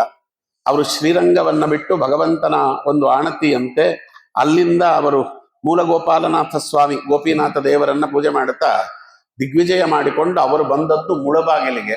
ಆಗ ನಳಂದ ಯೂನಿವರ್ಸಿಟಿ ಎನ್ನುವುದು ಅವಾಗ ಅದು ದುಷ್ಕರ್ಮಿಗಳ ಒಂದು ಆಘಾತಕ್ಕೆ ತುತ್ತಾಗಿ ಹೋಗಿತ್ತು. ಅದಕ್ಕಿಂತಲೂ ಮಹತ್ವಪೂರ್ಣವಾದಂತಹ ಒಂದು ವಿಶ್ವವಿದ್ಯಾನಿಲಯವನ್ನ ನಿರ್ಮಾಣ ಮಾಡಬೇಕು ಅನ್ನುವುದು ಭಗವಂತ ಇವರಲ್ಲಿ ನಿಂತು ಪ್ರೇರಣೆ ಮಾಡಿದ್ದಾದ್ದರಿಂದ ಎಂತಹ ಅಪೂರ್ವವಾದ ಕ್ಷೇತ್ರ ಅಂದ್ರೆ ಮುಳುವಾಗಲು ನೋಡಿದಾಗಲೂ ಕೂಡ ನಮ್ಗೆ ಅದು ಅರ್ಥ ಆಗಬೇಕು. ಒಂದು ಏನು, ಕೌಂಡಿನ್ಯ ಮುನಿಗಳು ತಪಸ್ಸುಗೈದ ಪವಿತ್ರವಾದ ಕ್ಷೇತ್ರ ಅದು. ಕೌಂಡಿನ್ಯ ಮುನಿಗಳು ಬಂದು ತಪಸ್ಸು ಮಾಡಿದರಂತೆ ಮುಳುಬಾಗಿಲು. ಇದಕ್ಕೆ ಮೂಡನ ಬಾಗಿಲು ಅಂತ ಹೆಸರು. ಯಾಕೆಂದ್ರೆ ತಿರುಪತಿಗೆ ಹೋಗುವವರಿಗೆ ದಕ್ಷಿಣದಿಂದ ಮೂಡನ ಬಾಗಿಲು ಅಂತ ಅಲ್ಲಿ ಪ್ರವೇಶ ಮಾಡಿದ್ರೆ ಹೆಬ್ಬಾಗಲಿದ್ದಾಗಿ ತಿರುಪತಿಗೆ ಅಂತ, ಅದಕ್ಕೆ ಮೂಡನ ಬಾಗಿಲು ಅಂತ ಕರೀತಾರೆ. ಅಲ್ಲಿ ಎರಡು ವಿಶೇಷ ಏನು ಅಂತ ಕೇಳಿದ್ರೆ, ಮೊದಲನೇದು ಅರ್ಜುನ, ನಾವು ಯಕ್ಷ ಪ್ರಶ್ನೆಯನ್ನ ನೋಡ್ತಾ ಇದ್ದೇವೆ, ಅದರಿಂದ ಅದರದ ಮಹಾಭಾರತದ ನೇರವಾಗಿರ್ತಕ್ಕಂತಹ ಒಂದು ಪರಂಪರೆಯ ಲಿಂಕ್ ಇದೆ ಅಲ್ಲಿ, ನೇರವಾದ ಸಂಬಂಧ. ಅರ್ಜುನ ತನ್ನ ರಥದ ಮೇಲೆ ನಿಂತು ಯಾವ ಹನುಮಂತ ದೇವರು ತನಗೆ ಜಯವನ್ನ ದೊರಕಿಸಿಕೊಟ್ಟಿದ್ರೋ, ತನಗೆ ಕಪಿಧ್ವಜ ಅನ್ನುವ ಹೆಸರು ಬರಲಿಕ್ಕೆ ಕಾರಣವಾಗಿದ್ರಲ್ಲ, ಕೃಷ್ಣನ ಆಣತಿಯಂತೆ ಅರ್ಜುನ ತನ್ನ ರಥದ ಮೇಲಿದ್ದಂತಹ ಸಾಕ್ಷಾತ್ ಮುಖ್ಯ ಪ್ರಾಣ ದೇವರನ್ನ ಪ್ರತಿಷ್ಠಾಪನೆ ಮಾಡಿದಂತ ಊರು ಅದು ಮುಳುಬಾಗಿಲು. ಇವತ್ತು ನೀವು ಅಲ್ಲಿ ಹೋದ್ರೆ ಅದು ಮೊದಲನೇ ನಿಮಗೆ ಅಲ್ಲಿ ಹನುಮಂತ ದೇವರು ಕಾಣಸಿಗುವುದು ಅದೇ. ಅರ್ಜುನನಿಂದ ಪ್ರತಿಷ್ಠಾಪಿತವಾದಂತ ಹನುಮಂತ ದೇವರು ಕೃಷ್ಣ ಹೇಳಿ ಅಲ್ಲಿ ಪ್ರತಿಷ್ಠಾಪನೆ ಮಾಡಿಸಿದ ಇದೊಂದು. ಇದಾದ ಮೇಲೆ ಅಲ್ಲಿ ಅಕ್ಷೋಭ್ಯ ತೀರ್ಥರು ಬಂದಿದ್ರು, ಮುಂದೆ ಶ್ರೀಪಾದರಾಜರು ಬರ್ತಾರೆ ಎನ್ನುವಂತ ಸೂಚನೆ ಕೊಡ್ಲಿಕ್ಕೆ. ಅಂಗಾರದಿಂದ ಯೋಗ ನರಸಿಂಹನನ್ನ ಬರೆದಿದ್ದಾರೆ, ಅದನ್ನು ನೋಡಿದ್ದೀರಿ. ಯೋಗ ನರಸಿಂಹ ದೇವರ ಪ್ರಕಟವಾದರು. ವ್ಯಾಸರಾಜ ಗುರು ಸಾರ್ವಭೌಮರು 732 ಪ್ರಾಣ ಪ್ರತೀಕಗಳನ್ನ ನಾನು ಪ್ರತಿಷ್ಠಾಪನೆ ಮಾಡುತ್ತೇನೆ ಅಂತ ಸಂಕಲ್ಪ ಮಾಡಿದಾಗ, ಮೊದಲನೇದು ಯಂತ್ರೋದ್ಧಾರಕ ಪ್ರಾಣದೇವರು, ಎರಡನೇ ಪ್ರಾಣದೇವರೇ ಮುಳುಬಾಗಲಲ್ಲಿರುವುದು. ಅವರು ಯಂತ್ರೋದ್ಧಾರಕ ಪ್ರಾಣದೇವರ ಪ್ರತಿಷ್ಠಾಪನೆ ಮಾಡಿದ ಮೇಲೆ ಇಮಿಡಿಯೇಟ್ ಆಗಿ ಸೆಕೆಂಡ್ ಪ್ರಾಣದೇವರು, ಎರಡನೇ ಪ್ರಾಣದೇವರ ಪ್ರತಿಷ್ಠಾಪನೆ ಮಾಡಿದ್ದು ಮುಳುಬಾಗಿಲಿನಲ್ಲಿ. ಅದೊಂದು ವಿಶೇಷ. ಆಮೇಲೆ ಇನ್ನೇನು ತಪ್ತ ಮುದ್ರಾಧಾರಣೆ ಬರ್ತದೆ ನಮಗೆ. ತಪ್ತ ಮುದ್ರಾಧಾರಣೆಯಲ್ಲಿ ನಾವು ದೇಹಕ್ಕೆ ಮುದ್ರಾಧಾರಣೆ ಮಾಡಿಸ್ಕೊಳ್ತೇವೆ. ವಿಶೇಷ ಏನು ಅಂದ್ರೆ, ನೀವು ಯಾವ ಪುಣ್ಯಕ್ಷೇತ್ರಕ್ಕೆ ಹೋದ್ರೂ ಕೂಡ ಇಡೀ ಊರಿಗೆ ತಪ್ತ ಮುದ್ರಾಧಾರಣೆ ಅಂತ ಆಗಿರ್ಬೋದು ಮುಳುಬಾಗಿಲಿಗೆ ಮಾತ್ರ. ಬಸ್ ಗಿಸ್ಸಲ್ಲಿ ಹೋಗುವಾಗ ಸ್ವಲ್ಪ ಗಮನಿಸ್ರಿ, 2 ಬಂಡೆ ಇದೆ. ಮುಳುಬಾಗಿಲು ಪ್ರಾರಂಭ ಆಗುವಾಗ ಒಂದು ಬಂಡೆ ಸಿಗ್ತದೆ, ಅಲ್ಲಿ ನೋಡ್ರಿ ಶಂಖ ಇದೆ ಅದ್ರ ಮೇಲೆ. ಅದು ನಮ್ಮ ಅಕ್ಷೋಭ್ಯ ತೀರ್ಥರು ಕೈಯಲ್ಲಿ ಅಂಗಾರದಲ್ಲಿ ಬರೆದದ್ದು. ಆ ಶಂಖ ಹಾಗೆ ಎದ್ದು ಬಂದಿದೆ. ಇನ್ನೇನು ಮುಳುಬಾಗಿಲು ಮುಗೀತಾ ಇದೆ ಅನ್ನುವಾಗ ಇನ್ನೊಂದು ಬಂಡೆ ಸಿಗ್ತದೆ, ಅದ್ರ ಮೇಲೆ ಚಕ್ರ ಇದೆ. ಇಡೀ ಊರಿಗೆ ಒಂದು ಅರ್ಥದಲ್ಲಿ ಮುದ್ರಾಧಾರಣೆ ಮಾಡಿದವರು ವಿದ್ಯಾರಣ್ಯರನ್ನ ಗೆದ್ದು ವಿಜಯಸ್ತಂಭ ಅಸಿನಾ ತತ್ವಮಸಿನಾ ಪರಜೈವ ಪ್ರಭೇದಿನ ವಿದ್ಯಾರಣ್ಯ ಮಹಾರಣ್ಯಂ ಅಕ್ಷೋಭ್ಯ ಮುನಿರಚ್ಚಿನತ್ ಅಂತ ವೇದಾಂತ ದೇಶಿಕರಿಂದಲೇ ಆ ಜಯಪತ್ರಿಕೆಯನ್ನ ಸ್ಥಾಪನೆ ಮಾಡಿಸಿಕೊಂಡಿದ್ದು ವಿಜಯಸ್ತಂಭದ ರೂಪದಲ್ಲಿ. ಅಂತಹ ಅಪೂರ್ವವಾದದ್ದು ಮುಳುಬಾಗಿಲು ಅನ್ನುವುದನ್ನ ನಾವು ನೋಡುತ್ತೇವೆ. ಅದು ಅದ್ಭುತವಾದದ್ದು. ಅಂತ ಮುಳುಬಾಗಿಲು ಶ್ರೀಪಾದರಾಜರ ವಿದ್ಯಾಕೇಂದ್ರವಾಯಿತು ಅಂತ. ಅಂತ ಮುಳುಬಾಗಿಲಿಗೆ ಬಂದು ಶ್ರೀಪಾದರಾಜರು ಅಲ್ಲಿ ವಿಶ್ವಪಾವನ ಮಠ ಅಂತ ಒಂದು ದೊಡ್ಡದಾಗಿರ್ತಕ್ಕಂಥ ವಿಶ್ವವಿದ್ಯಾನಿಲಯವನ್ನ ಪ್ರತಿಷ್ಠಾಪನೆ ಮಾಡ್ತಾರೆ. ನಾನು ಇಷ್ಟು ವರ್ಷ ಉಪನ್ಯಾಸ ಮಾಡಿದಾಗಲೂ ಹೇಳ್ತಾ ಇದ್ದೇನೆ, ಇವತ್ತಿನ ಯೂನಿವರ್ಸಿಟಿಗಳು ಏನನ್ನ ಫಾಲೋ ಮಾಡುತ್ತಾ ಇವೆ ಅದನ್ನ ಮೊಟ್ಟ ಮೊದಲ ಬಾರಿಗೆ ಲೋಕದಲ್ಲಿ ಪ್ರಚಲಿತಕ್ಕೆ ತಂದವರೇ ಶ್ರೀಪಾದರಾಜರು. 1000 ಜನ 1000 ಹೇಳ್ಕೊಳ್ಳಿ, ಸತ್ಯವನ್ನ ಬದಲಾಯಿಸೋದಕ್ಕಾಗುವುದಿಲ್ಲ. ಎಪಿಗ್ರಾಫಿಕ್ ಆಫ್ ಇಂಡಿಯಾ ಅಂತ ವಿಲಿಯಂ ಲೂಯಿಸ್ ರೈಸ್ ಅನ್ನುವವ ತಾನು ಅದರ ಗ್ರಂಥಗಳನ್ನ ಅಲ್ಲಿ ಮೈಸೂರಿನ ಆರ್ಕಿಯಾಲಜಿಕಲ್ ಡಿಪಾರ್ಟ್ಮೆಂಟಿನಲ್ಲಿ ಇದೆ, 14 ವಾಲ್ಯೂಮ್ನಲ್ಲಿದೆ ಎಪಿಗ್ರಾಫಿಕ್ ಆಫ್ ಇಂಡಿಯಾ ಅಂತ. ಅದರಲ್ಲಿ ಕಾಪರ್ ಪ್ಲೇಟ್ಸ್ ಆ ಪುರಾತನವಾದ ಶಾಸನಗಳು, ತಾಮ್ರ ಶಾಸನ, ಶಿಲಾಶಾಸನಾದಿಗಳನ್ನ ಅವ ತಾನು ದಾಖಲು ಮಾಡಲಿಕ್ಕೆ ಅಂತ ಬಂದಾಗ ಅವ ಶ್ರೀಪಾದರಾಜರಿದ್ದಂತಹ ಈ ಮುಳುಬಾಗಿಲು ಆ ಪ್ರದೇಶಕ್ಕೆ ಬಂದು ಅಲ್ಲಿರುವಂತ ಪ್ರತಿಯೊಂದನ್ನು ಕೂಡ ದಾಖಲು ಮಾಡಿದ್ದಾನೆ. ಅಲ್ಲಿ ಪ್ರತಿಯೊಂದು ದಾಖಲು ಮಾಡಿದ್ದಾನೆ. ನೀವು ಅದನ್ನು ನೋಡಬಹುದು ಅಲ್ಲಿ. ಅವ ದಾಖಲು ಮಾಡಿ ಹೇಳಿರ್ತಕ್ಕಂಥದ್ದನ್ನು ನಾನು ಇಲ್ಲಿ ಹೇಳ್ತಾ ಇದ್ದೇನೆ. ಅಲ್ಲಿ ವಿಶೇಷವಾಗಿ ಏನು ಅಂತ ಕೇಳಿದ್ರೆ ನೋಡಿ, ಅಲ್ಲಿವರೆಗೆ ಏನೇ ನಳಂದ ಯೂನಿವರ್ಸಿಟಿ ಆದ್ರೂ ಕೂಡ ಇಲ್ಲಿವರೆಗೆ ಅದೇನು ಪರಿಚಯವಿರಲಿಲ್ಲ. ಅಲ್ಲಿವರೆಗೂ ವಿದ್ಯಾಭ್ಯಾಸದ ಕ್ರಮ ಹೇಗಿತ್ತು ನಾನು ಹೇಳೋದು, ಒಬ್ಬ ಗುರು ಒಬ್ಬ ಶಿಷ್ಯ, ಒಬ್ಬ ಗುರುಗಳ ಹತ್ರ ಒಬ್ಬ ಶಿಷ್ಯ ಹೋಗೋನು, ಗುರುಕುಲದ ಪದ್ಧತಿ. ಆ ಗುರುಗಳಿಗೆ ಏನ್ ಗೊತ್ತಿರ್ತಿತ್ತು ಅದನ್ನ ಶಿಷ್ಯರಿಗೆ ಹೇಳೋರು, ಶಿಷ್ಯರು ಅದನ್ನ ಚೆನ್ನಾಗಿ ಅವನ ಯೋಗ್ಯತೆ ಏನಿದೆಯೋ ಅದನ್ನ ಕಲಿಯೋರು, ಅವರೊಂದು ಗುರುಕುಲ ಪ್ರಾರಂಭ ಮಾಡೋರು. ಪ್ರಾರಂಭ ಮಾಡಿದ್ರೆ ಆ ಗುರುಕುಲದಲ್ಲಿ ಇನ್ನೊಬ್ಬ ಶಿಷ್ಯ ಅಂತ, ಹೀಗೆ ಒಬ್ಬ ಗುರು ಒಬ್ಬ ಶಿಷ್ಯನ ಪರಂಪರೆ ಇತ್ತು. ಮೊಟ್ಟ ಮೊದಲ ಬಾರಿಗೆ ಶ್ರೀಪಾದರಾಜರು ವಿಶ್ವವಿದ್ಯಾನಿಲಯವನ್ನ ಪ್ರತಿಷ್ಠಾಪನೆ ಮಾಡಿದಾಗ ಕಾಶ್ಮೀರದಿಂದ ಹಿಡಿದು ಕನ್ಯಾಕುಮಾರಿಯವರೆಗೆ, ಕಾಶಿಯಿಂದ ಹಿಡಿದು ಮಧುರೆವರೆಗೆ, ಕುಂಭಕೋಣದವರೆಗೆ ಆಗಿನ ಕಾಲದ ದಿಗ್ಧಂತಿ ಪಂಡಿತರು ಅಂತ ಯಾರ್ಯಾರಿದ್ರಲ್ಲ ಆ ವಿಷಯದಲ್ಲಿ, ನ್ಯಾಯಶಾಸ್ತ್ರದಲ್ಲಾಗಿರ್ಲಿ ತರ್ಕಶಾಸ್ತ್ರದಲ್ಲಾಗಿರ್ಲಿ, ಅವರನ್ನ ಮತಭೇದವಿಲ್ಲದೆ ಅವರೆಲ್ಲರನ್ನ ಕರೆಸಿ ಅವರೆಲ್ಲರಿಂದಲೂ ತಮ್ಮ ಶಿಷ್ಯರಿಗೆ ಪಾಠ ಹೇಳಿಸಿದ ಕೀರ್ತಿ ಅದು ಶ್ರೀಪಾದರಾಜರಿಗೆ ಸಲ್ತದೆ. ಇವತ್ತು ಒಂದೊಂದು ಪಿರಿಯಡ್ಗೆ ಒಂದೊಂದು ಸಬ್ಜೆಕ್ಟ್ ಅಂತ ನೋಡ್ತೀರಿ, ಇಂಗ್ಲಿಷು, ಆಮೇಲೆ ಸೋಷಿಯಲ್ ಸ್ಟಡೀಸ್, ಇವೆಲ್ಲ ಪಿರಿಯಡ್ ಲೆಕ್ಕದಲ್ಲಿ ಪಾಠ ಅನ್ನುವುದು ಪ್ರಾರಂಭವಾದದ್ದೇ ಶ್ರೀಪಾದರಾಜರ ಕಾಲದಿಂದ. ಅದರ ಜೊತೆಗೆ ಇನ್ನೊಂದೇನು ಅಂದ್ರೆ, ಶ್ರೀಪಾದರಾಜರು ತಾವು ಪಾಠ ಹೇಳ್ತಾ ಇದ್ರು. 40 ವರ್ಷ ಪಾಠ ಹೇಳಿದ್ದಾರೆ ಶ್ರೀಪಾದರಾಜರು, ಏನು 1-2 ವರ್ಷ ಅಲ್ಲ, 40 ಬ್ಯಾಚಿಗೆ. ಮೊಟ್ಟ ಮೊದಲ ಕುಲಪತಿಗಳು ಇಡೀ ದಕ್ಷಿಣ ಭಾರತ ಕಂಡಂತಹ ಯತಿಗಳ ಪರಂಪರೆಯಲ್ಲಿ ಬಂದ ಮೊಟ್ಟ ಮೊದಲ ಕುಲಪತಿಗಳು ಶ್ರೀಪಾದರಾಜರು. ಅದಾದ್ಮೇಲೆ ವ್ಯಾಸರಾಜರು ಬರ್ತಾರೆ. ಕುಲಪತಿ ಅಂದ್ರೆ ಏನಾಚಾರ್ಯ ಅಂತ ನೀವು ಕೇಳಬಹುದು. 10,000 ಜನ ವಿದ್ಯಾರ್ಥಿಗಳಿಗೆ ಊಟವನ್ನ ಬಟ್ಟೆಯನ್ನ ಕೊಟ್ಟು 10 ಜನ ವಿದ್ಯಾರ್ಥಿಗಳಿಗೆ ಕಮ್ಮಿ ಇಲ್ಲದಂತೆ ಒಂದೊಂದು ಬ್ಯಾಚಿಗೆ ಪಾಠ ಹೇಳಿ ಅವರನ್ನ ವಿದ್ವಾಂಸರನ್ನಾಗಿ ಮಾಡುವಂತಹ ದೊಡ್ಡ ಗುರು ಏನಿದ್ದಾನಲ್ಲ ಅವನಿಗೆ ಕುಲಪತಿ ಅಂತ ಕರೀತಾರೆ. 40 ವರ್ಷ ಪಾಠ ಹೇಳಿದ್ದಾರೆ ಶ್ರೀಪಾದರಾಜರು, 40 ಬ್ಯಾಚ್ಗೆ ಪಾಠ ಹೇಳಿದ್ದಾರೆ. ಮಿನಿಮಮ್ ಒಂದು ಬ್ಯಾಚ್ ಅಂತ ಇಟ್ಟುಕೊಂಡ್ರು ನಿಮ್ಗೆ 40,000 ಇಂಟು 40 ಲೆಕ್ಕ ಹಾಕೊಂಡ್ರೆ ಎಷ್ಟು ಜನ ಆಗ್ತದೆ? ಅಷ್ಟು ಜನ ವಿದ್ವಾಂಸರನ್ನ ಜಗತ್ತಿಗೆ ಕೊಟ್ಟ ಮಹಾನುಭಾವರು ನಮ್ಮ ಶ್ರೀಪಾದರಾಜರು. ಅದರಲ್ಲಿ ಎಲ್ಲರನ್ನ ಮೀರಿಸುವಂತಹ ನಭೂತೋ ನ ಭವಿಷ್ಯತಿ ಅನ್ನುವ ಇಡೀ ವೇದಾಂತ ಕುಲದ ಉಭಯ ಚಂದ್ರಮ ಅಂತ ಕರೆಸಿಕೊಳ್ಳುವಂತಹ ವ್ಯಾಸರಾಜ ಗುರು ಸಾರ್ವಭೌಮರು ಬಂದದ್ದು ಆ ವಿದ್ಯಾಪೀಠದಿಂದ ಅನ್ನುವುದು ಅದರ ಹೆಮ್ಮೆ. ಲೋಕಪಾವನ ಮಠ ಜಗತ್ತಿಗೆ ಕೊಟ್ಟಂತಹ ಅಪೂರ್ವವಾಗಿರ್ತಕ್ಕಂಥ ಒಂದು ಜ್ಞಾನರತ್ನ ಅದು ವ್ಯಾಸರಾಜ ಗುರು ಸಾರ್ವಭೌಮರು. ವ್ಯಾಸರಾಜರು ಇವರಿಂದ ಪ್ರೇರೇಪಿತವಾಗಿ ಅವರು ವಿಜಯನಗರದಲ್ಲಿ ಅಲ್ಲಿ ಲೋಕಪಾವನ ಮಠ ಅಂತ ಅವರೊಂದು ಪ್ರತಿಷ್ಠಾಪನೆ ಮಾಡಿ, ಆ ಲೋಕಪಾವನ ಮಠದಲ್ಲಿ ಅವರು ಇದೇ ಶ್ರೀಪಾದರಾಜರು ಮಾಡಿದ ರೀತಿಯಲ್ಲಿಯೇ ಅವರು 30-35 ವರ್ಷ 40 ವರ್ಷಗಳ ಕಾಲ 10,000 ವಿದ್ಯಾರ್ಥಿಗಳಿಗೆ ಕಮ್ಮಿ ಇಲ್ಲದಂತೆ ಪ್ರತಿ ಬ್ಯಾಚಿಗೆ ಪಾಠ ಹೇಳಿ ಅವರೆಲ್ಲರನ್ನ ವಿದ್ವಾಂಸರನ್ನಾಗಿ ಮಾಡಿದ್ದು. ಹ್ಯುಯನ್ ಸಾಂಗ್ ಅಂತ ಹೆಸರು ಕೇಳಿದ್ದೀರಿ ನೀವು? ಬೇಕಾದ್ದನ್ನ ಹೇಳುವುದಿಲ್ಲ, ನಮ್ಮ ಪಠ್ಯ ಪುಸ್ತಕಗಳೆಲ್ಲ ಬೇಡದೇ ಇದ್ದದ್ದನ್ನು ಹೇಳುವುದೇ. ಅದಕ್ಕೆ ಅದನ್ನು ಇಲ್ಲಿ ಬರೆದಿಟ್ಟಿದ್ದೇನೆ.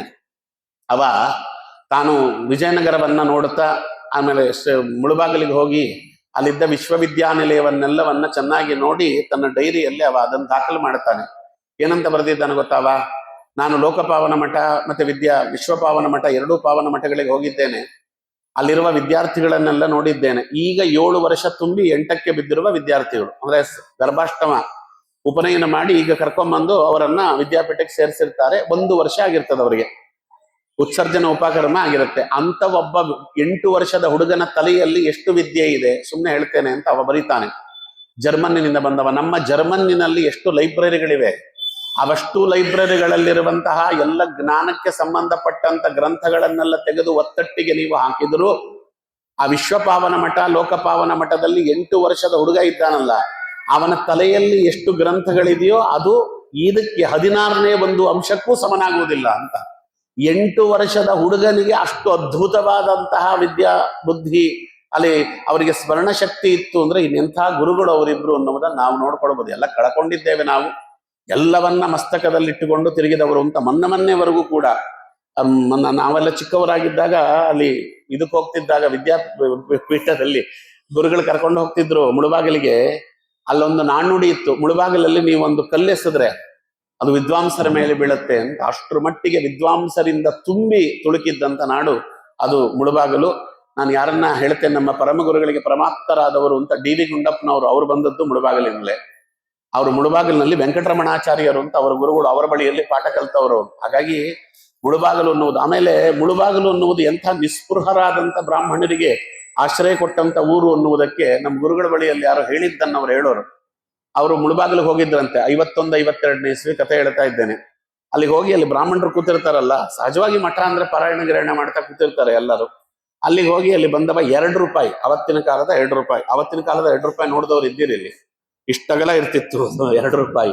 ಆ ₹2 ಒಬ್ಬರಿಗೆ ಕೊಟ್ಟು, ಅವತ್ತಿನ ಕಾಲದ ₹2 ಅಂದ್ರೆ ನೀವು 6 ತಿಂಗಳು ಜೀವನ ಮಾಡಬಹುದಾಗಿತ್ತು, ಅಷ್ಟು ಮಟ್ಟಿಗೆ ಅದು ಇತ್ತು. ಅದನ್ನ ಕೊಟ್ಟು ನಮಸ್ಕಾರ ಮಾಡಿ ಹೋಗಿದ್ರಂತೆ. 6 ತಿಂಗಳಾದ್ಮೇಲೆ ಮತ್ತೆ ಮುಳುಬಾಗಿಲಿಗೆ ಬಂದಿದ್ದಾರೆ. ಮುಳುಬಾಗಿಲಿಗೆ ಬಂದ್ರೆ ಅದೇ ಬ್ರಾಹ್ಮಣರು ಅಲ್ಲಿ ಪಾರಾಯಣ ಮಾಡ್ತಾ ಕೂತಿದ್ರಂತೆ. ಇವ್ರು ಗೊತ್ತಿಲ್ಲ, ಇವ್ರು ಮರೆತು ಬಿಟ್ಟಿದ್ದಾರೆ. ಅವ್ರು ಜ್ಞಾಪಕ ಇಟ್ಕೊಂಡಿದ್ರು. ಇವ್ರು ಅವ್ರ ಹತ್ರಕ್ಕೆ ಹೋಗಿ ನಮಸ್ಕಾರ ಮಾಡಿ ಮತ್ತೆ ₹2 ಕೊಟ್ರೆ, ಆ ಬ್ರಾಹ್ಮಣರು ಹೇಳಿದ್ರಂತೆ, 6 ತಿಂಗಳಿದ್ದೇ ಬಂದಾಗ ಕೊಟ್ಟಿದ್ರಲ್ಲ ₹2, ಅದು ಖರ್ಚಾಗಿಲ್ಲ, ಮನೆಯಲ್ಲಿ ಹಂಗೆ ಇದೆ, ನನ್ಗೆ ಯಾಕೆ ಮತ್ತೆ ಕೊಡ್ತೀರಿ, ಇನ್ಯಾರಿಗಾರು ಬೇರೆಯವರು ಕೊಡಿ ಅಂತ ಹೇಳಿದ್ರಂತೆ. ಯಾರು ಒಬ್ರು ಸಿಗ್ತಾರೇನ್ರಿ ಇವತ್ತು? ನೀವೇ ಅಲ್ವಾ ಹೊತ್ಸತಿ ₹100 ಕೊಟ್ಟಿದ್ದು, ನನ್ಗೆ ಯಾಕೆ ಕೊಡ್ತೀರಿ, ಇನ್ನೊಬ್ರು ಕೊಡಿ ಅಂತ ಹೇಳೋರು ಒಬ್ಬರು ಸಿಗ್ತಾರ? ಇಲ್ಲಿ ಸಿಗೋದಿಲ್ಲ. ಯಾಕದು ಹಂಗೆ ಸಿಕ್ಕರು ಅಂದ್ರೆ ಅದು ಶ್ರೀಪಾದರಾಜರ ಅದು ಪಾದ ಸ್ಪರ್ಶವಾದ ನೆಲ. ಅದು ನಿಸ್ಪೃಹತೆ ಎನ್ನುವುದು ಶ್ರೀಪಾದರಾಜರಿಗಿನ್ನ ಯಾರೇ ನಿಸ್ಪೃಹರಾದವರು? ಆಯಾಚಿತವಾಗಿ ತಿರುಪತಿಯ ಪೂಜಾ ವ್ಯವಸ್ಥೆ ತಮ್ಮ ಕೈಗೆ ಬಂದ್ರೆ ಭಗವಂತನ ಇಚ್ಛೆಗನುಗುಣವಾಗಿ ಅದನ್ನ ಶಿಷ್ಯನಿಗೆ ಬಿಟ್ಟುಕೊಟ್ಟು ನಿರ್ಲಿಪ್ತರಾಗಿ ಉಳಿದುಕೊಂಡು ರಾಜಗುರುವಿನ ಪಟ್ಟವನ್ನ ತ್ಯಾಗ ಮಾಡಿ ವ್ಯಾಸರಾಜರಿಗೆ ರಾಜಗುರುವಿನ ಪಟ್ಟವನ್ನ ಕಟ್ಟಿದ ಮಹೋನ್ನತ ವ್ಯಕ್ತಿತ್ವ ಅದು ಶ್ರೀಪಾದರಾಜರದು. ಶಿಷ್ಯ ಒಬ್ಬ ತಾನು ಪ್ರಬುದ್ಧಮಾನಕ್ಕೆ ಬಂದ್ರೆ, ನಾನು ಬಂದ್ರೂ ಪರವಾಗಿಲ್ಲ, ಬರದೇ ಹೋದ್ರೂ ಪರವಾಗಿಲ್ಲ, ನನ್ನ ಶಿಷ್ಯ ಲೋಕದಲ್ಲಿ ವಿಜೃಂಭಿಸಲಿ ಅಂತ ಶಿಷ್ಯ ವಾತ್ಸಲ್ಯವನ್ನ ತೋರಿದ ಮಹಾನುಭಾವರು ಶ್ರೀಪಾದರಾಜ. ಅಲ್ಲಿ ಆ ವಿಜಯನಗರದಲ್ಲಿ ಸೋಮನಾಥ ಕವಿ ಬಂದಲ್ಲ, ಸೋಮನಾಥ ಕವಿ ವ್ಯಾಸರಾಜರ ವ್ಯಕ್ತಿತ್ವಕ್ಕೆ ಮರಳಾಗಿ ವ್ಯಾಸರಾಜರನ್ನ ದರ್ಶನ ಮಾಡಿಕೊಂಡು ವ್ಯಾಸರಾಜರನ್ನ ಜಗತ್ತಿಗೆ ಕೊಟ್ಟಂತಹ ಗುರುಗಳು ಹೇಗಿದ್ದಾರೆ ನೋಡೋಣ ಅಂತ ಅವ ಅಲ್ಲಿಂದ ಮುಳುಬಾಗಿಲಿಗೆ ಬರ್ತಾನೆ. ಆ ಮುಳುಬಾಗಿಲಿಗೆ ಬಂದಾಗ ಶ್ರೀಪಾದರಾಜರು ಅವನಿಗೆ ಹೇಗೆ ಕಂಡ್ರು ಅನ್ನುವುದನ್ನು ದಾಖಲಿಸಿದ್ದಾನೆ. ಪ್ರಾಯ ಶ್ರೀಪಾದರಾಜರ ಬಗ್ಗೆ ಇರುವಂತಹ ಶ್ಲೋಕಗಳಲ್ಲಿ ಮೇರು ಸದೃಶವಾದಂತಹ ಶ್ಲೋಕ ಇದು ನೋಡಿ. ಸುಮ್ಮನೆ ಓದ್ತೇನೆ, ಹೆಂಗ್ ಬರೀತಾನ ಅವನಿಗೆ ಅಂದ್ರೆ, ಆ ಶ್ರೀಪಾದರಾಜನ್ ನೋಡಿದಾಗ ಅವನಿಗೆ ತಡ್ಕೊಳ್ಳಿಕ್ಕಾಗಲಿಲ್ಲ. ಗದ್ಯಭಾಗ ಅವನ ಹೃದಯದಿಂದ ಒಂದೇ ಸಮನೆ ಚುಮ್ಮಿ ಬಂತು.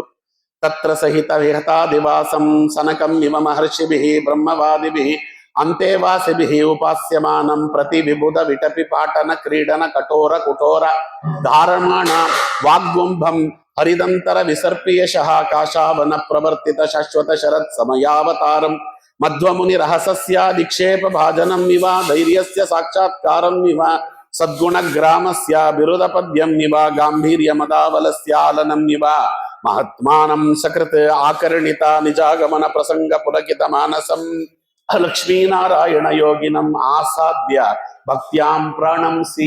ಇದು ಶ್ರೀಪಾದರಾಜರ ಬಗ್ಗೆ ಅವನು ತೆಗೆದ ಉದ್ಗಾರ ನೋಡಿ. ಅವನು ಹೇಳ್ತಾನೆ, ತತ್ರ ಸಹಿತ ವಿಹಿತಾ ದಿವಾಸಂ, ಮುಳುಬಾಗಲಿನಲ್ಲಿ ವಾಸ ಮಾಡಿಕೊಂಡಿರುವಂತ ಶ್ರೀಪಾದರಾಜರನ್ನ ನೋಡ್ಲಿಕ್ಕೆ ಬಂದಿದ್ದಾನವ.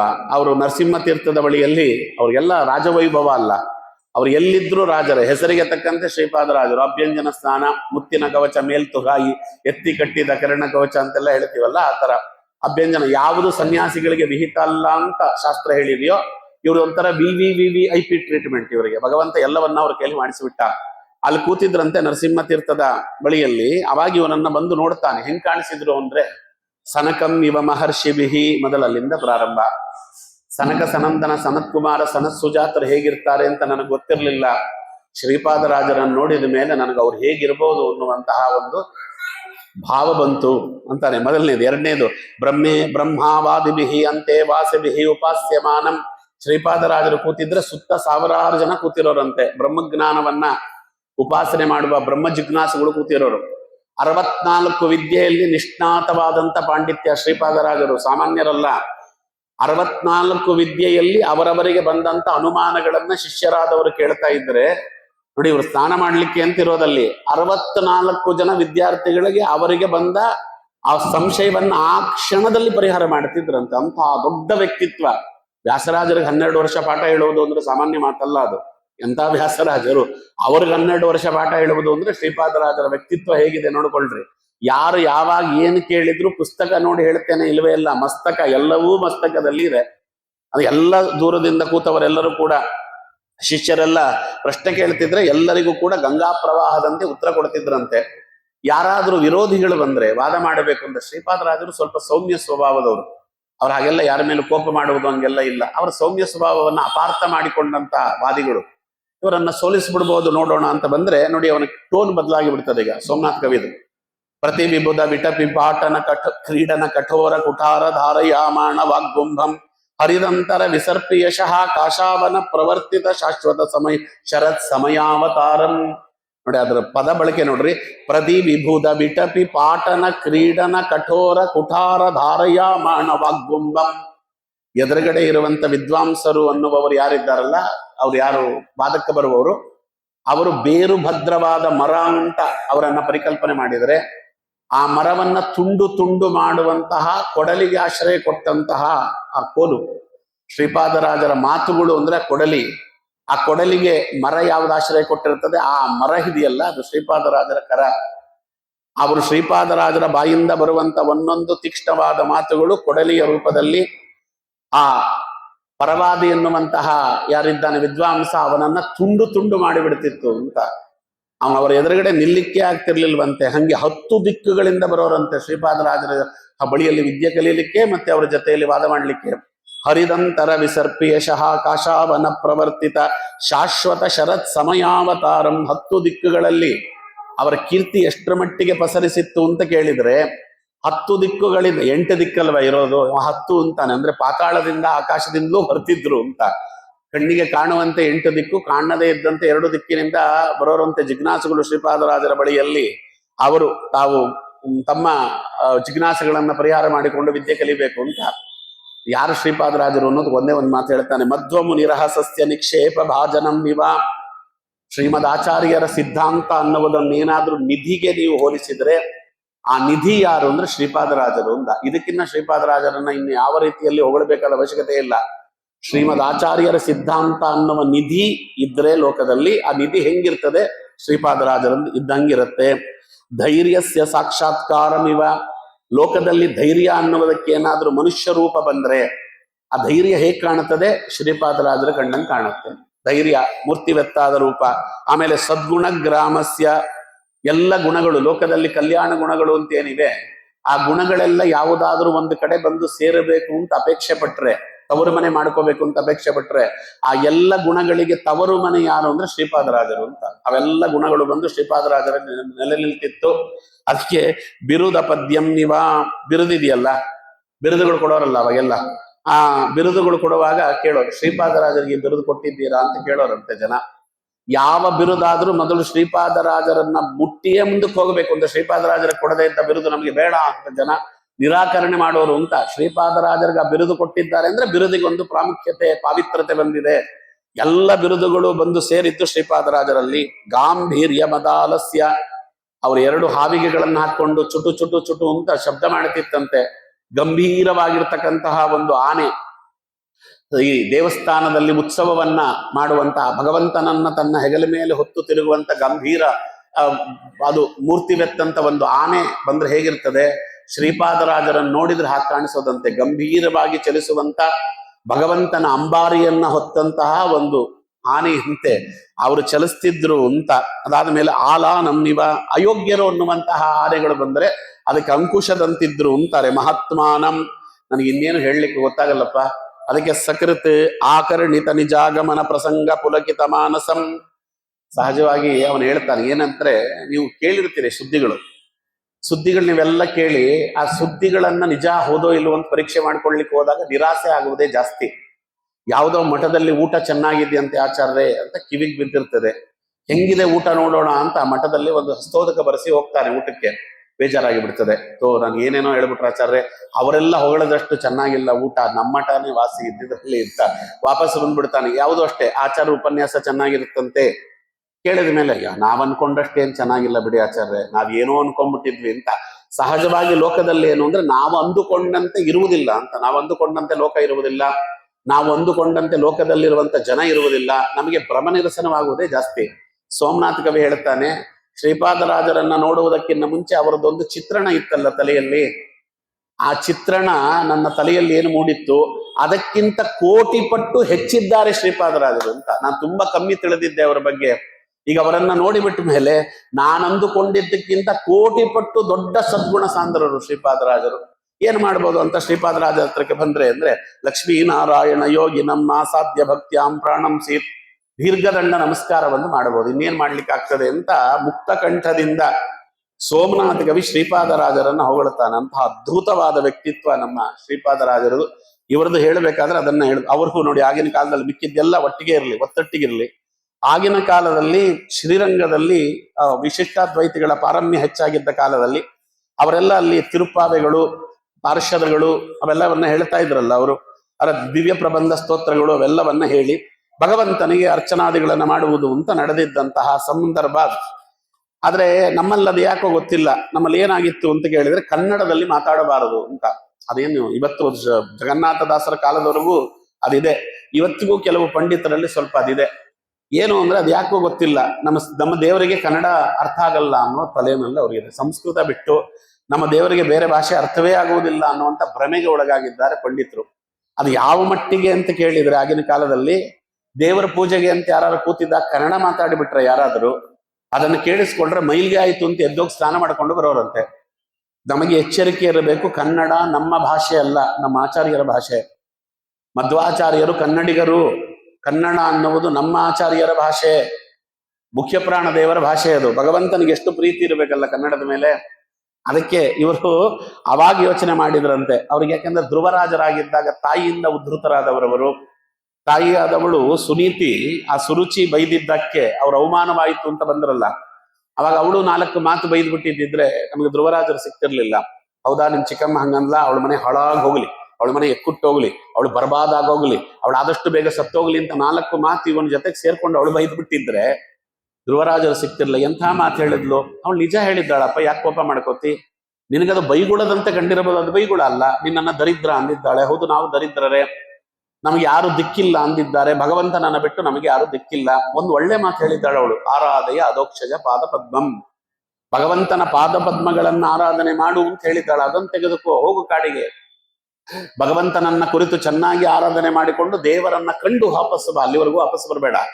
ಈ ಪದವಿ ಏನೋ ಭಗವಂತ ನಿನಗೆ ಅತ್ಯುತ್ತಮವಾದ ಪದವಿ ಕೊಡ್ತಾನೆ ಅಂತ ಅವಳು ಹೇಳಿದ್ದರ ಪರಿಣಾಮ ಅಲ್ಲಿ 6 ತಿಂಗಳಲ್ಲಿ ವಾಸುದೇವ ನಾಮಕನಾದ ಭಗವಂತನನ್ನ ಒಲಿಸಿಕೊಂಡು ಭಗವಂತನಿಂದ 36,000 ವರ್ಷಗಳ ಕಾಲ ರಾಜ್ಯಭಾರವನ್ನ ಏಕಮಾದ್ವಿತೀಯ ಚಕ್ರವರ್ತಿಯಾಗಿ ಆಳಿ 96,000 ವರ್ಷಗಳ ಕಾಲ ಅವರು ವಾನಪ್ರಸ್ಥಾಶ್ರಮದಲ್ಲಿದ್ದು ಭಗವಂತನ ಸೇವಾದಿಗಳನ್ನ ಮಾಡಿ ಶಿಂಶುಮಾರ ರೂಪಿಯಾದ ಭಗವಂತ ಎಲ್ಲಿ ನೆಲೆಸಿದ್ದಾನೋ ಅಂತ ಧ್ರುವ ಮಂಡಲಕ್ಕೆ ಚಕ್ರವರ್ತಿಗಳಾಗಿ ಭಗವಂತ ಕಳಿಸಿಕೊಟ್ಟಂತ ವಿಮಾನದಲ್ಲಿ ಹೋದ್ರು. ಹೋಗುವಾಗ ನೋಡ್ರಿ ದಡಕ್ಕಂತ ಹೋಗಲಿಲ್ಲ.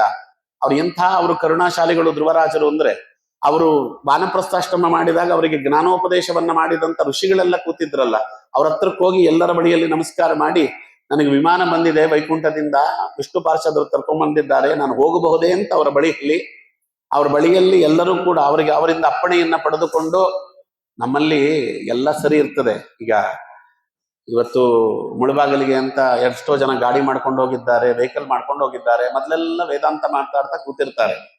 ಆ ವೆಹಿಕಲ್ ಬಂತು ಅಂದಾಗ ಎಲ್ಲ ಮರೆತುಬಿಟ್ಟು ದಡ ದಡ ದಡ ದಡ ಅಂತ ಹೋಗ್ಬಿಟ್ಟು ಸೀಟ್ ಇಟ್ಕೊಂಡ್ಬಿಡ್ತಾರೆ. ಅಲ್ಲಿ ಯಾರೋ ಹಿಂದೆ ಸೀಟ್ ಸಿಕ್ಬಿಟ್ಟಿತ್ತು ಅಂತ ಭಯ ಎಲ್ರಿಗೂ, ಮುಂದೆ ಸೀಟೇ ಬೇಕು ಎಲ್ರಿಗೂ ಕೂಡ.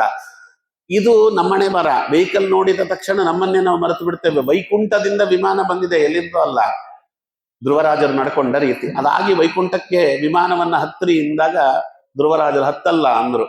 ಯಾಕೆಂದ್ರೆ ನಾನಿವತ್ತೇನಾಗಿದ್ದೇನೋ ಇದಕ್ಕೆ ಕಾರಣೀಭೂತಳಾದವಳು ನಮ್ಮಮ್ಮ ಸುನೀತಿ. ಅವಳಿಗೆ ಯಾವ ಗತಿಯಾಗಿದೆ ಅಂತ ಮೊದಲು ತೋರಿಸ್ರಿ, ಆಮೇಲೆ ನಾನು ವೈಕುಂಠಕ್ಕೆ ಬರ್ತೇನೆ. ಅವಳಿಗೆ ವೈಕುಂಠ ಸಿಗಲಿಲ್ಲ ಅಂದ್ರೆ ನನಗೂ ಆ ವೈಕುಂಠ ಬೇಡ ಅಂತ ಹೇಳಿದ್ರು. ಅಂಥ ಮಗ, ಎಂಥ ತಾಯಿ.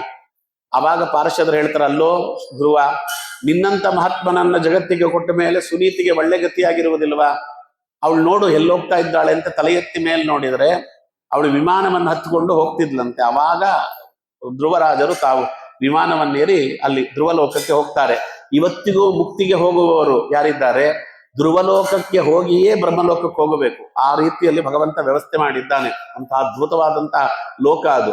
ಅವ್ರಿಗೆ ಅನ್ನಿಸಿತಂತೆ, ಒಬ್ಬ ತಾಯಿಯಾದವಳು ಸುಸಂಸ್ಕೃತಳಾದರೆ, ಒಬ್ಬ ಧ್ರುವರಾಜ ಬರಬಹುದಾದರೆ, ಕಲಿಯುಗದಲ್ಲಿ ತಾಯಂದ್ರಗಳೆಲ್ಲ ಎಷ್ಟು ಸಾವಿರಾರು ಜನ ತಾಯಂದ್ರಿದ್ದಾರೆ, ತಾಯಂದ್ರೆಲ್ಲ ಸುಸಂಸ್ಕೃತರಾದರೆ ಅಲ್ವಾ? ಮನೆಯೇ ಮೊದಲ ಪಾಠಶಾಲೆ, ಜನನಿ ತಾನೆ ಮೊದಲ ಗುರುವು, ಜನನಿಯಿಂದ ಪಾಠ ಕಲಿತ ಜನರು ಧನ್ಯರು ಅಂತ ಮಕ್ಕಳಿಗೆಲ್ಲ ಜನನಿಯಾದವಳು ಪಾಠ ಹೇಳಿಕೊಟ್ರೆ ಇನ್ ಎಷ್ಟರ ಮಟ್ಟಿಗೆ ಎಲ್ಲರೂ ಕೂಡ ಧ್ರುವರಾಜರ ಒಂದು ಅನುಗ್ರಹಕ್ಕೆ ಪಾತ್ರರಾಗುವ ಮಕ್ಕಳು ಹುಟ್ಟಬಹುದು ಅನ್ನುವ ಕಾರಣಕ್ಕೆಯೇ ಮೊಟ್ಟ ಮೊದಲ ಬಾರಿಗೆ ನರಹರಿ ತೀರ್ಥರಿಂದ ಅಂಕುರಾರ್ಪಣೆಯನ್ನ ಪಡೆದಂತ ಹರಿದಾಸ ಸಾಹಿತ್ಯವನ್ನ ವಿರಾಟ್ ರೂಪದಲ್ಲಿ ಬಳಸಿದರು.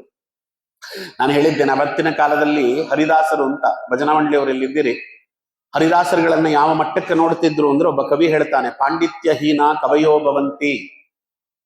ಪಾಂಡಿತ್ಯ ಇಲ್ಲ ಅಂದ್ರೆ ಅವ ಕವಿಯಾಗಿ ಬಿಡ್ತಾನಂತೆ. ಅವಾಗಿನ ಕಾಲದಲ್ಲಿ ಹೇಳ್ತಾ ಇದ್ರು, ಕವಿತ್ವಹೀನಶ್ಚ ಪುರಾಣ ಭಟ್ಟ. ಅವನಿಗೆ ಕವಿತ್ವನೂ ಮಾಡ್ಲಿಕ್ಕೆ ಬರಲ್ಲ ಅಂದ್ರೆ ನಂತರ ಪುರಾಣ ಹೇಳ್ಕೊಂಡಿದ್ದು ಬಿಡ್ತಾನೆ.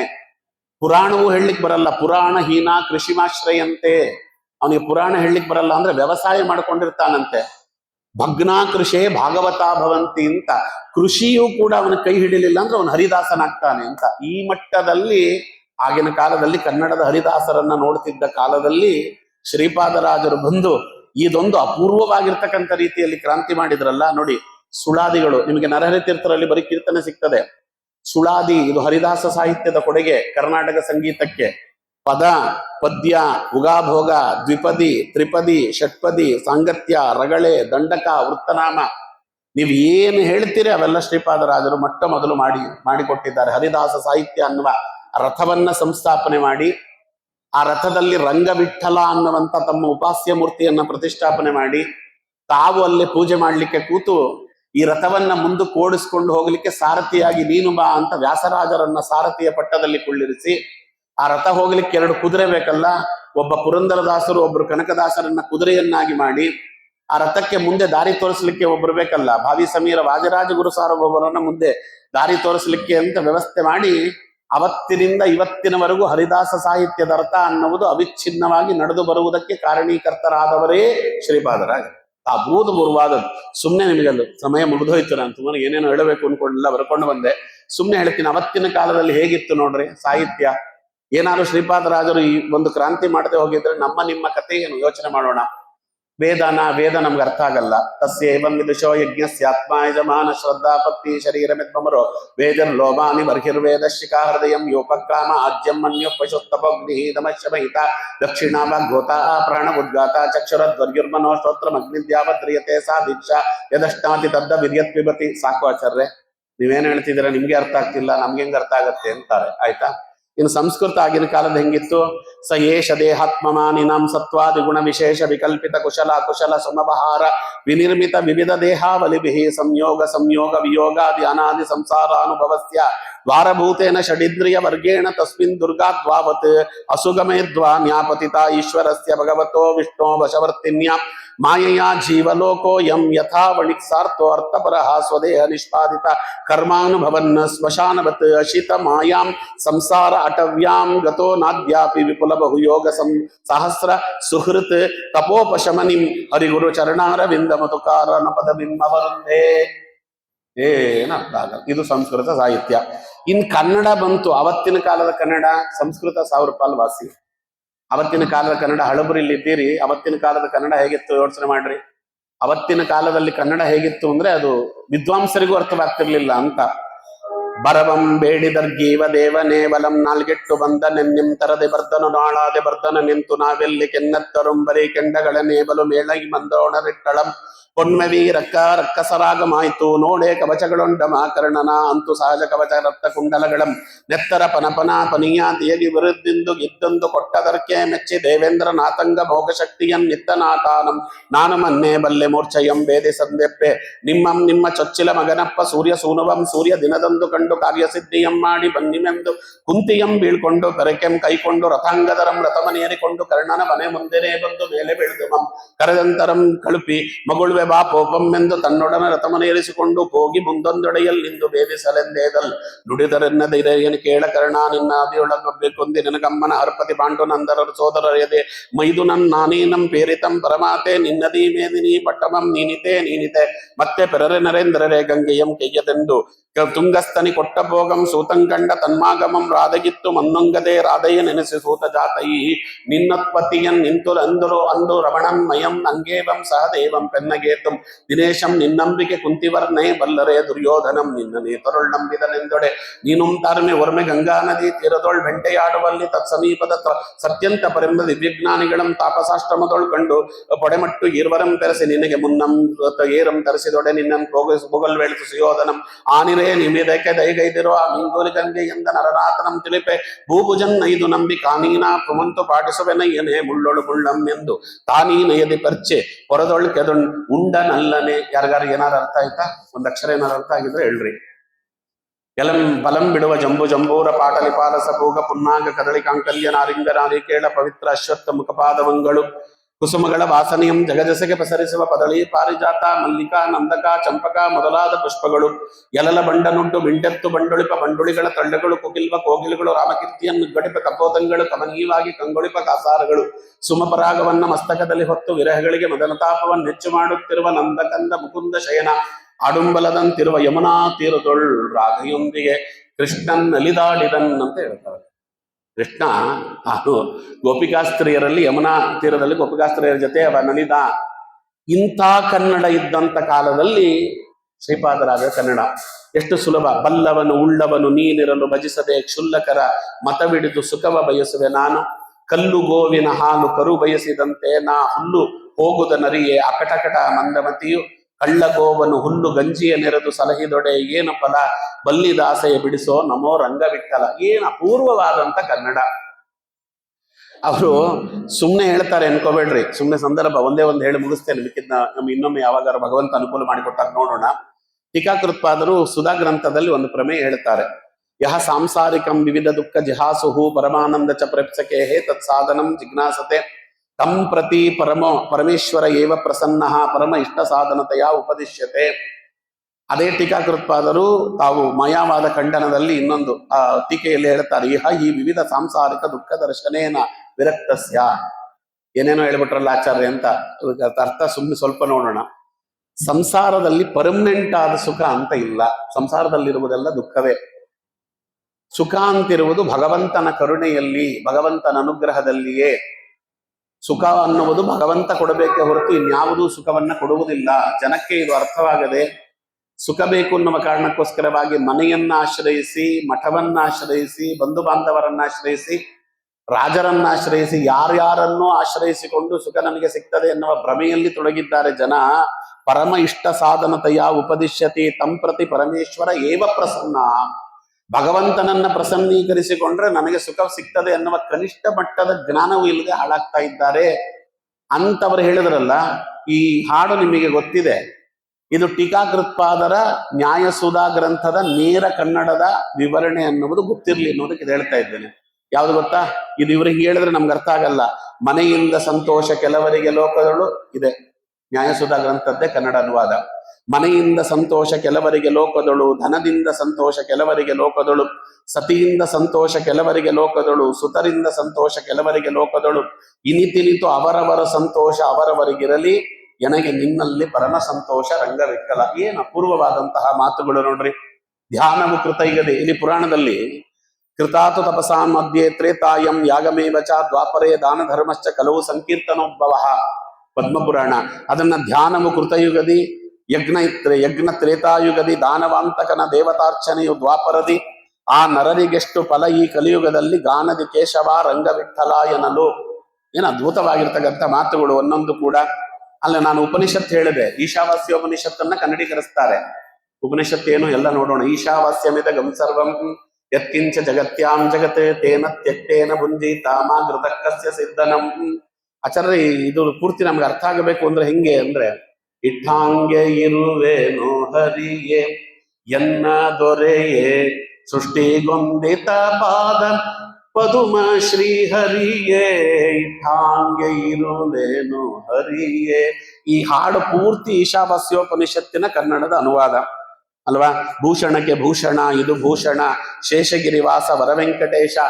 ಅಂಬರೀಷ ಚಕ್ರವರ್ತಿಯ ಕಥೆಯನ್ನ ಹೇಳ್ತಾ ಇದ್ದಾರೆ ಇದರಲ್ಲಿ. ವಾಣಿ ಗುಣಾನುಕಥನೆ ಶ್ರವಣೋ ಕಥಾಯಂ ನಸ್ತೌಚ ಕರ್ಮಸು ಮನಸ್ತವ ಪಾದಯೋ ಸೌ ಸ್ಮೃತ್ಯಾಂ ಶಿರಸ್ತವ ಸುರ ಪ್ರವರ ಪ್ರಣಾಮೇ ದೃಷ್ಟಿ ಸತಂ ದರ್ಶನೆಸ್ತು ಭವತ್ತನೂನಂ. ಭಾಗವತ. ಅದನ್ನವರು ಕನ್ನಡೀಕರಿಸಿದ್ದು. ನಾಲಿಗೆಗೆ ಭೂಷಣ ನಾರಾಯಣನ ನಾಮ, ಕಾಲಿಗೆ ಭೂಷಣ ಹರಿಯಾತ್ರೆಯು, ಆಲಯಕ್ಕೆ ಭೂಷಣ ತುಳಸಿ ವೃಂದಾವನ, ವಿಶಾಲ ಕರ್ಣಕ್ಕೆ ಭೂಷಣ ವಿಷ್ಣು ಕಥೆಯು ಅಲ್ವಾ. ವ್ಯರ್ಥವಲ್ಲವೇ ಜನ್ಮ ವ್ಯರ್ಥವೆಲ್ಲವೇ, ತೀರ್ಥಪಾದರ ಭಜಿಸಿ ಕೃತಾರ್ಥನಾಗದವನ ಜನ್ಮ ವ್ಯರ್ಥವಲ್ಲವೇ. ಎಂತೆಂಥ ಮಾತುಗಳು, ಅಪೂರ್ವವಾದದ್ದು ಅಲ್ವಾ. ಹಂಗೆ ಅಕಟಕಟ ಸಂಸಾರವೆನ್ನು ನೆಚ್ಚಿ ಕೆಡಲಿ ಬೇಡ, ವಿಕಟದಲ್ಲಿ ಮಾನವರು ಕೆಟ್ಟರೆಲ್ಲರೂ ನಿಜ. ಎಂತೆಂಥ ಗ್ರಂಥಗಳು ನೋಡ್ರಿ. ನಮ್ಗೆ ದಿನಂಪ್ರತಿ ಮಧ್ವನಾಮ ವಾಯುಸ್ತುತಿಯ ಕನ್ನಡ ಅನುವಾದ ಅಲ್ವಾ. ಆವವನು ದೇಹದೊಳು ನೆಲೆಸಿರಲು ಹರಿತಾನು ನೆಲೆಸಿರುವ, ಆವವನು ತೊಲಗೆ ಹರಿತಾ ತೊಲಗುವ. ಉಪನಿಷತ್ತಿನ ಮಾತು, ವೇದದ ಮಾತಿದು. ಕಸ್ಮಿನ್ ವಹಂ ಉತ್ಕ್ರಾಂತ ಉತ್ಕ್ರಮಿಷ್ಯಾಮಿ ಕಸ್ಮಿನ್ ವಹಂ ಸ್ಥಿತೆ ಸ್ಥಾಸ್ಯಾಮಿ ಇತಿ ಸ ಪ್ರಾಣಂ ಅಸೃಜತ್. ಋಗ್ವೇದದ ಮಾತು. ಎಷ್ಟು ಸುಲಭ ಕನ್ನಡದಲ್ಲಿ. ಆವವನು ದೇಹದೊಳಗಿರಲು ಹರಿ ನೆಲೆಸುವ, ಆವವನು ತೊಲಗಿತಾತೋ ಹರಿತಾ ತೊಲಗುವ, ಆವವನು ದೇಹದ ಒಳ ಹೊರಗೆ ನಿಯಾಮಕನು, ಆ ವಾಯು ನಮ್ಮ ಕುಲಗುರುರಾಯನು. ತುಂಬಾ ಅಪೂರ್ವವಾಗಿರ್ತಕ್ಕಂಥ ರೀತಿಯಲ್ಲಿ ಕೀರ್ತನೆಗಳನ್ನೆಲ್ಲ ರಚಿಸ್ತಾರೆ. ನಾನು 1 ತಿಂಗಳು ಉಪನ್ಯಾಸ ಮಾಡಿದ್ದೇನೆ. ಶ್ರೀಪಾದರಾಜರ ಸಾಹಿತ್ಯವನ್ನೇ ಕುರಿತು ಉಪನ್ಯಾಸ ಮಾಡಿ ಆಚಾರ್ಯ ಅಂತ ಕೇಳ್ಕೊಂಡ್ರು. ಆದ್ದರಿಂದ 1 ತಿಂಗಳು ಅವರ ಸಾಹಿತ್ಯ ಯಾವ್ಯಾವ ಪ್ರಮೇಯಗಳಿಂದ ಅಪೂರ್ವವಾದ ರೀತಿಯಲ್ಲಿ ಮೂಡಿ ಬಂದಿದೆ ಅನ್ನುವುದನ್ನ ನೋಡುವಂತಹ ಒಂದು ಪ್ರಯತ್ನ. ಇಂತಹ ಸಾಹಿತ್ಯ, ಸಂಗೀತ, ತಾಳ ಲಯಗಳಿಂದ ಕೂಡಿದ ಭಕ್ತಿಯ ಅಭಿವ್ಯಕ್ತಿಗೆ ಕನ್ನಡ ಸಾಮಗಾನವೆನಿಸುವ ಹರಿದಾಸ ಸಾಹಿತ್ಯದ ಕೂಟ ಸ್ಥಾಪಿಸಿ ಅನಂತ ಕಾಲದ ಅನುಭವ, ಹರ್ಷ ವಿಚಾರಗಳು ಜನಮನಕ್ಕೆ ಹತ್ತಿರವಾಗುವಂತೆ ಮಾಡಿ, ವೇದ, ಶಾಸ್ತ್ರ, ಸೂತ್ರ, ಗೀತೆಯು ಸಮಕಾಲೀನ ಸಮಾಜದೊಟ್ಟಿಗೆ ಮಾತನಾಡುವಂತೆ ಮಾಡಿ, ಸಂಸ್ಕೃತಿಯ ಸತ್ವ, ಮಹತ್ವ, ರಹಸ್ಯ, ಸ್ವಾರಸ್ಯಗಳು ಜನರಿಗೆಲ್ಲ ತಿಳಿಯುವಂತೆ, ಅವರ ಬಳಿಯಲ್ಲಿ ಸುಳಿದಾಡುವಂತೆ ಮಾಡಿ, ತತ್ವಜ್ಞಾನ 10 ಜನ ಪಂಡಿತರ ಗುತ್ತಿಗೆಯಾಗಿ ಉಳಿಯದೆ ಸಕಲ ಸೊತ್ತಾಗುವಂತೆ, ವಿಶೇಷವಾಗಿ ನಮ್ಮ ಹೆಣ್ಣ ಮಕ್ಕಳ ಸೊತ್ತಾಗುವಂತೆ ಮಾಡಿ, ಕೇವಲ ವಾದ ವಾಕ್ಯಾರ್ಥದ ವೇದಿಕೆಯಿಂದ ಆಧ್ಯಾತ್ಮ ತತ್ವವನ್ನ, ಜ್ಞಾನ, ಭಕ್ತಿ, ಯೋಗಗಳನ್ನ ಕೆಳಕ್ಕೆ ಇಳಿಸಿ ಬೆಳೆಸಿ ಜನಜೀವನದಲ್ಲಿ ಅದನ್ನು ಉಳಿಸಿ ಮೇಳೈಸಿ ಅನುಸಂಧಾನ ಉಪಾಸನ ಮಾರ್ಗದ ದಾರಿ ತೋರುವ ಹರಿದಾಸ ಸಾಹಿತ್ಯದ ಹರಿಕಾರರಾಗಿ, ತಿಳಿದ ವಿಚಾರಗಳನ್ನ, ಕೇಳಿದ ತತ್ವಗಳನ್ನ, ಅರಿತ ಪ್ರಮೇಯಗಳನ್ನ ಜೀವನದಲ್ಲಿ ತರುವ, ಕೃತಿಯಲ್ಲಿ ಇಳಿಸುವ, ಆಚರಣೆಯಲ್ಲಿ ಹೊಂದಿಸಿಕೊಳ್ಳುವ ವಿಧಾನವನ್ನ ತಿಳಿಸಿ, ಶಾಸ್ತ್ರದಲ್ಲಿ ನಿಶ್ಚಿತವಾದ, ನಿರ್ಣೀತವಾದ, ನಿರ್ಧಾರಿತವಾದ ತತ್ವಗಳನ್ನ ಮನಸ್ಸಿಗೆ ಮುಟ್ಟುವಂತೆ, ಹೃದಯಕ್ಕೆ ಹತ್ತಿರವಾಗುವಂತೆ ಮಾಡಿ, ಸದಾ ಸಮಾಜದ ಅಭಿಮುಖವಾಗಿ ನಿರಂತರ ಹೊಸಗಾಳಿ ಹೊಸ ಬೆಳಕಿನಲ್ಲಿ, ಹೊಸ ಭಾಷೆ ಹೊಸದಾಟೆಯಲ್ಲಿ ಜ್ಞಾನವನ್ನ ಹರಿಸಿ, ಕನ್ನಡ ಸಾಹಿತ್ಯದ ಎಲ್ಲ ಪ್ರಕಾರಗಳನ್ನ, ಶೈಲಿಗಳನ್ನ, ರೀತಿಗಳನ್ನ, ಮಾಧ್ಯಮಗಳನ್ನ ಸಮರ್ಥವಾಗಿ ಬಳಸಿಕೊಂಡು ಅಂತರಂಗದ ಆಧ್ಯಾತ್ಮ ಅನುಭವ, ಅನುಭಾವಗಳನ್ನು ಜನರ ಕಣ್ಣ ಮುಂದೆ ಮೂಡುವಂತೆ, ಕಟ್ಟುವಂತೆ, ಬುದ್ಧಿಗೆ ತೋರುವಂತೆ ಮಾಡಿ, ವೈಷ್ಣವ ಸಿದ್ಧಾಂತಕ್ಕೆ, ವೈದಿಕ ಮತಕ್ಕೆ, ಕನ್ನಡ ಸಾಹಿತ್ಯಕ್ಕೆ, ಲೋಕಾನುಭವ ವಿಚಾರಗಳಿಗೆ ಸಂಗೀತ ಪ್ರಪಂಚದ ಧ್ವನಿ, ರಾಗ, ತಾಳ, ಲಯಗಳ ರೂಪ ಕೊಟ್ಟು ಬದುಕಿನ ಎಲ್ಲ ಆಶಯಗಳನ್ನ, ಬದುಕುವ ಎಲ್ಲ ಧಾಟಿಗಳನ್ನ, ತಿಳಿಯಲೇಬೇಕಾದ ಎಲ್ಲ ತಾತ್ವಿಕ ನೆಲೆಗಳನ್ನ ಕನ್ನಡದಲ್ಲಿ ತಿಳಿಸಿ, ವ್ಯಾಸದಾಸ ಸಾಹಿತ್ಯದ ಸವ್ಯಸಾಚಿಗಳಾಗಿ, ವೇದಾಂತ ಸಾಮ್ರಾಜ್ಯದ ಸಾರ್ವಭೌಮರಾಗಿ, ಕನ್ನಡ ಸಾರಸ್ವತ ಲೋಕದ ಧ್ರುವತಾರಿಯಾಗಿ, ಭಾವುಕರ ಮನಸ್ಸಿನ ಭಾವನೆಯಾಗಿ ಇವತ್ತಿಗೂ ರಾರಾಜಿಸುತ್ತಿರುವವರು ಶ್ರೀಪಾದಂಗಳವರು. ಶ್ರೀಪಾದರಾಜರವರ ಆರಾಧನಾ ದಿನ. ಆದ್ದರಿಂದ ಎಷ್ಟು ಹೇಳಿದ್ರೂ ಕಮ್ಮಿಯೇ. ಎಷ್ಟು ಹೇಳಬಹುದೋ 1 ಗಂಟೆಯಲ್ಲಷ್ಟು ಹೇಳುವ ಪ್ರಯತ್ನವನ್ನ ಮಾಡಿದ್ದೇನೆ ವಾಕ್ಶುದ್ಧಿಗೋಸ್ಕರ. ಅಂತ ಶ್ರೀಪಾದರಾಜರ ಅನುಗ್ರಹ ಪ್ರತಿಯೊಬ್ಬರ ಮೇಲಾಗಿ ನಮಗೂ ಕಿಂಚಿತ್ತು ಅವರ ಸಾಹಿತ್ಯದ ಅರಿವು, ಅವರ ಸಾಹಿತ್ಯದ ಹರಿವು ಎರಡೂ ತಿಳಿಯುವಂತಾಗಲಿ ಎನ್ನುವ ಪ್ರಾರ್ಥನೆಯಂತೆ ಇವತ್ತಿನ ಉಪನ್ಯಾಸಕ್ಕೆ ಸರ್ವೇಂದ್ರ ಪ್ರೇರಕೇನ ಶ್ರೀ ಪ್ರಾಣಪತಿ ನೇರಿತಃ ಯದವೋಚ ಮಹಂತೇನ ಪ್ರಿಯತಾಂ ಕಮಲಾಲಯ. ಶ್ರೀಕೃಷ್ಣಾರ್ಪಣಮಸ್ತು. ವಾಸ್ತವ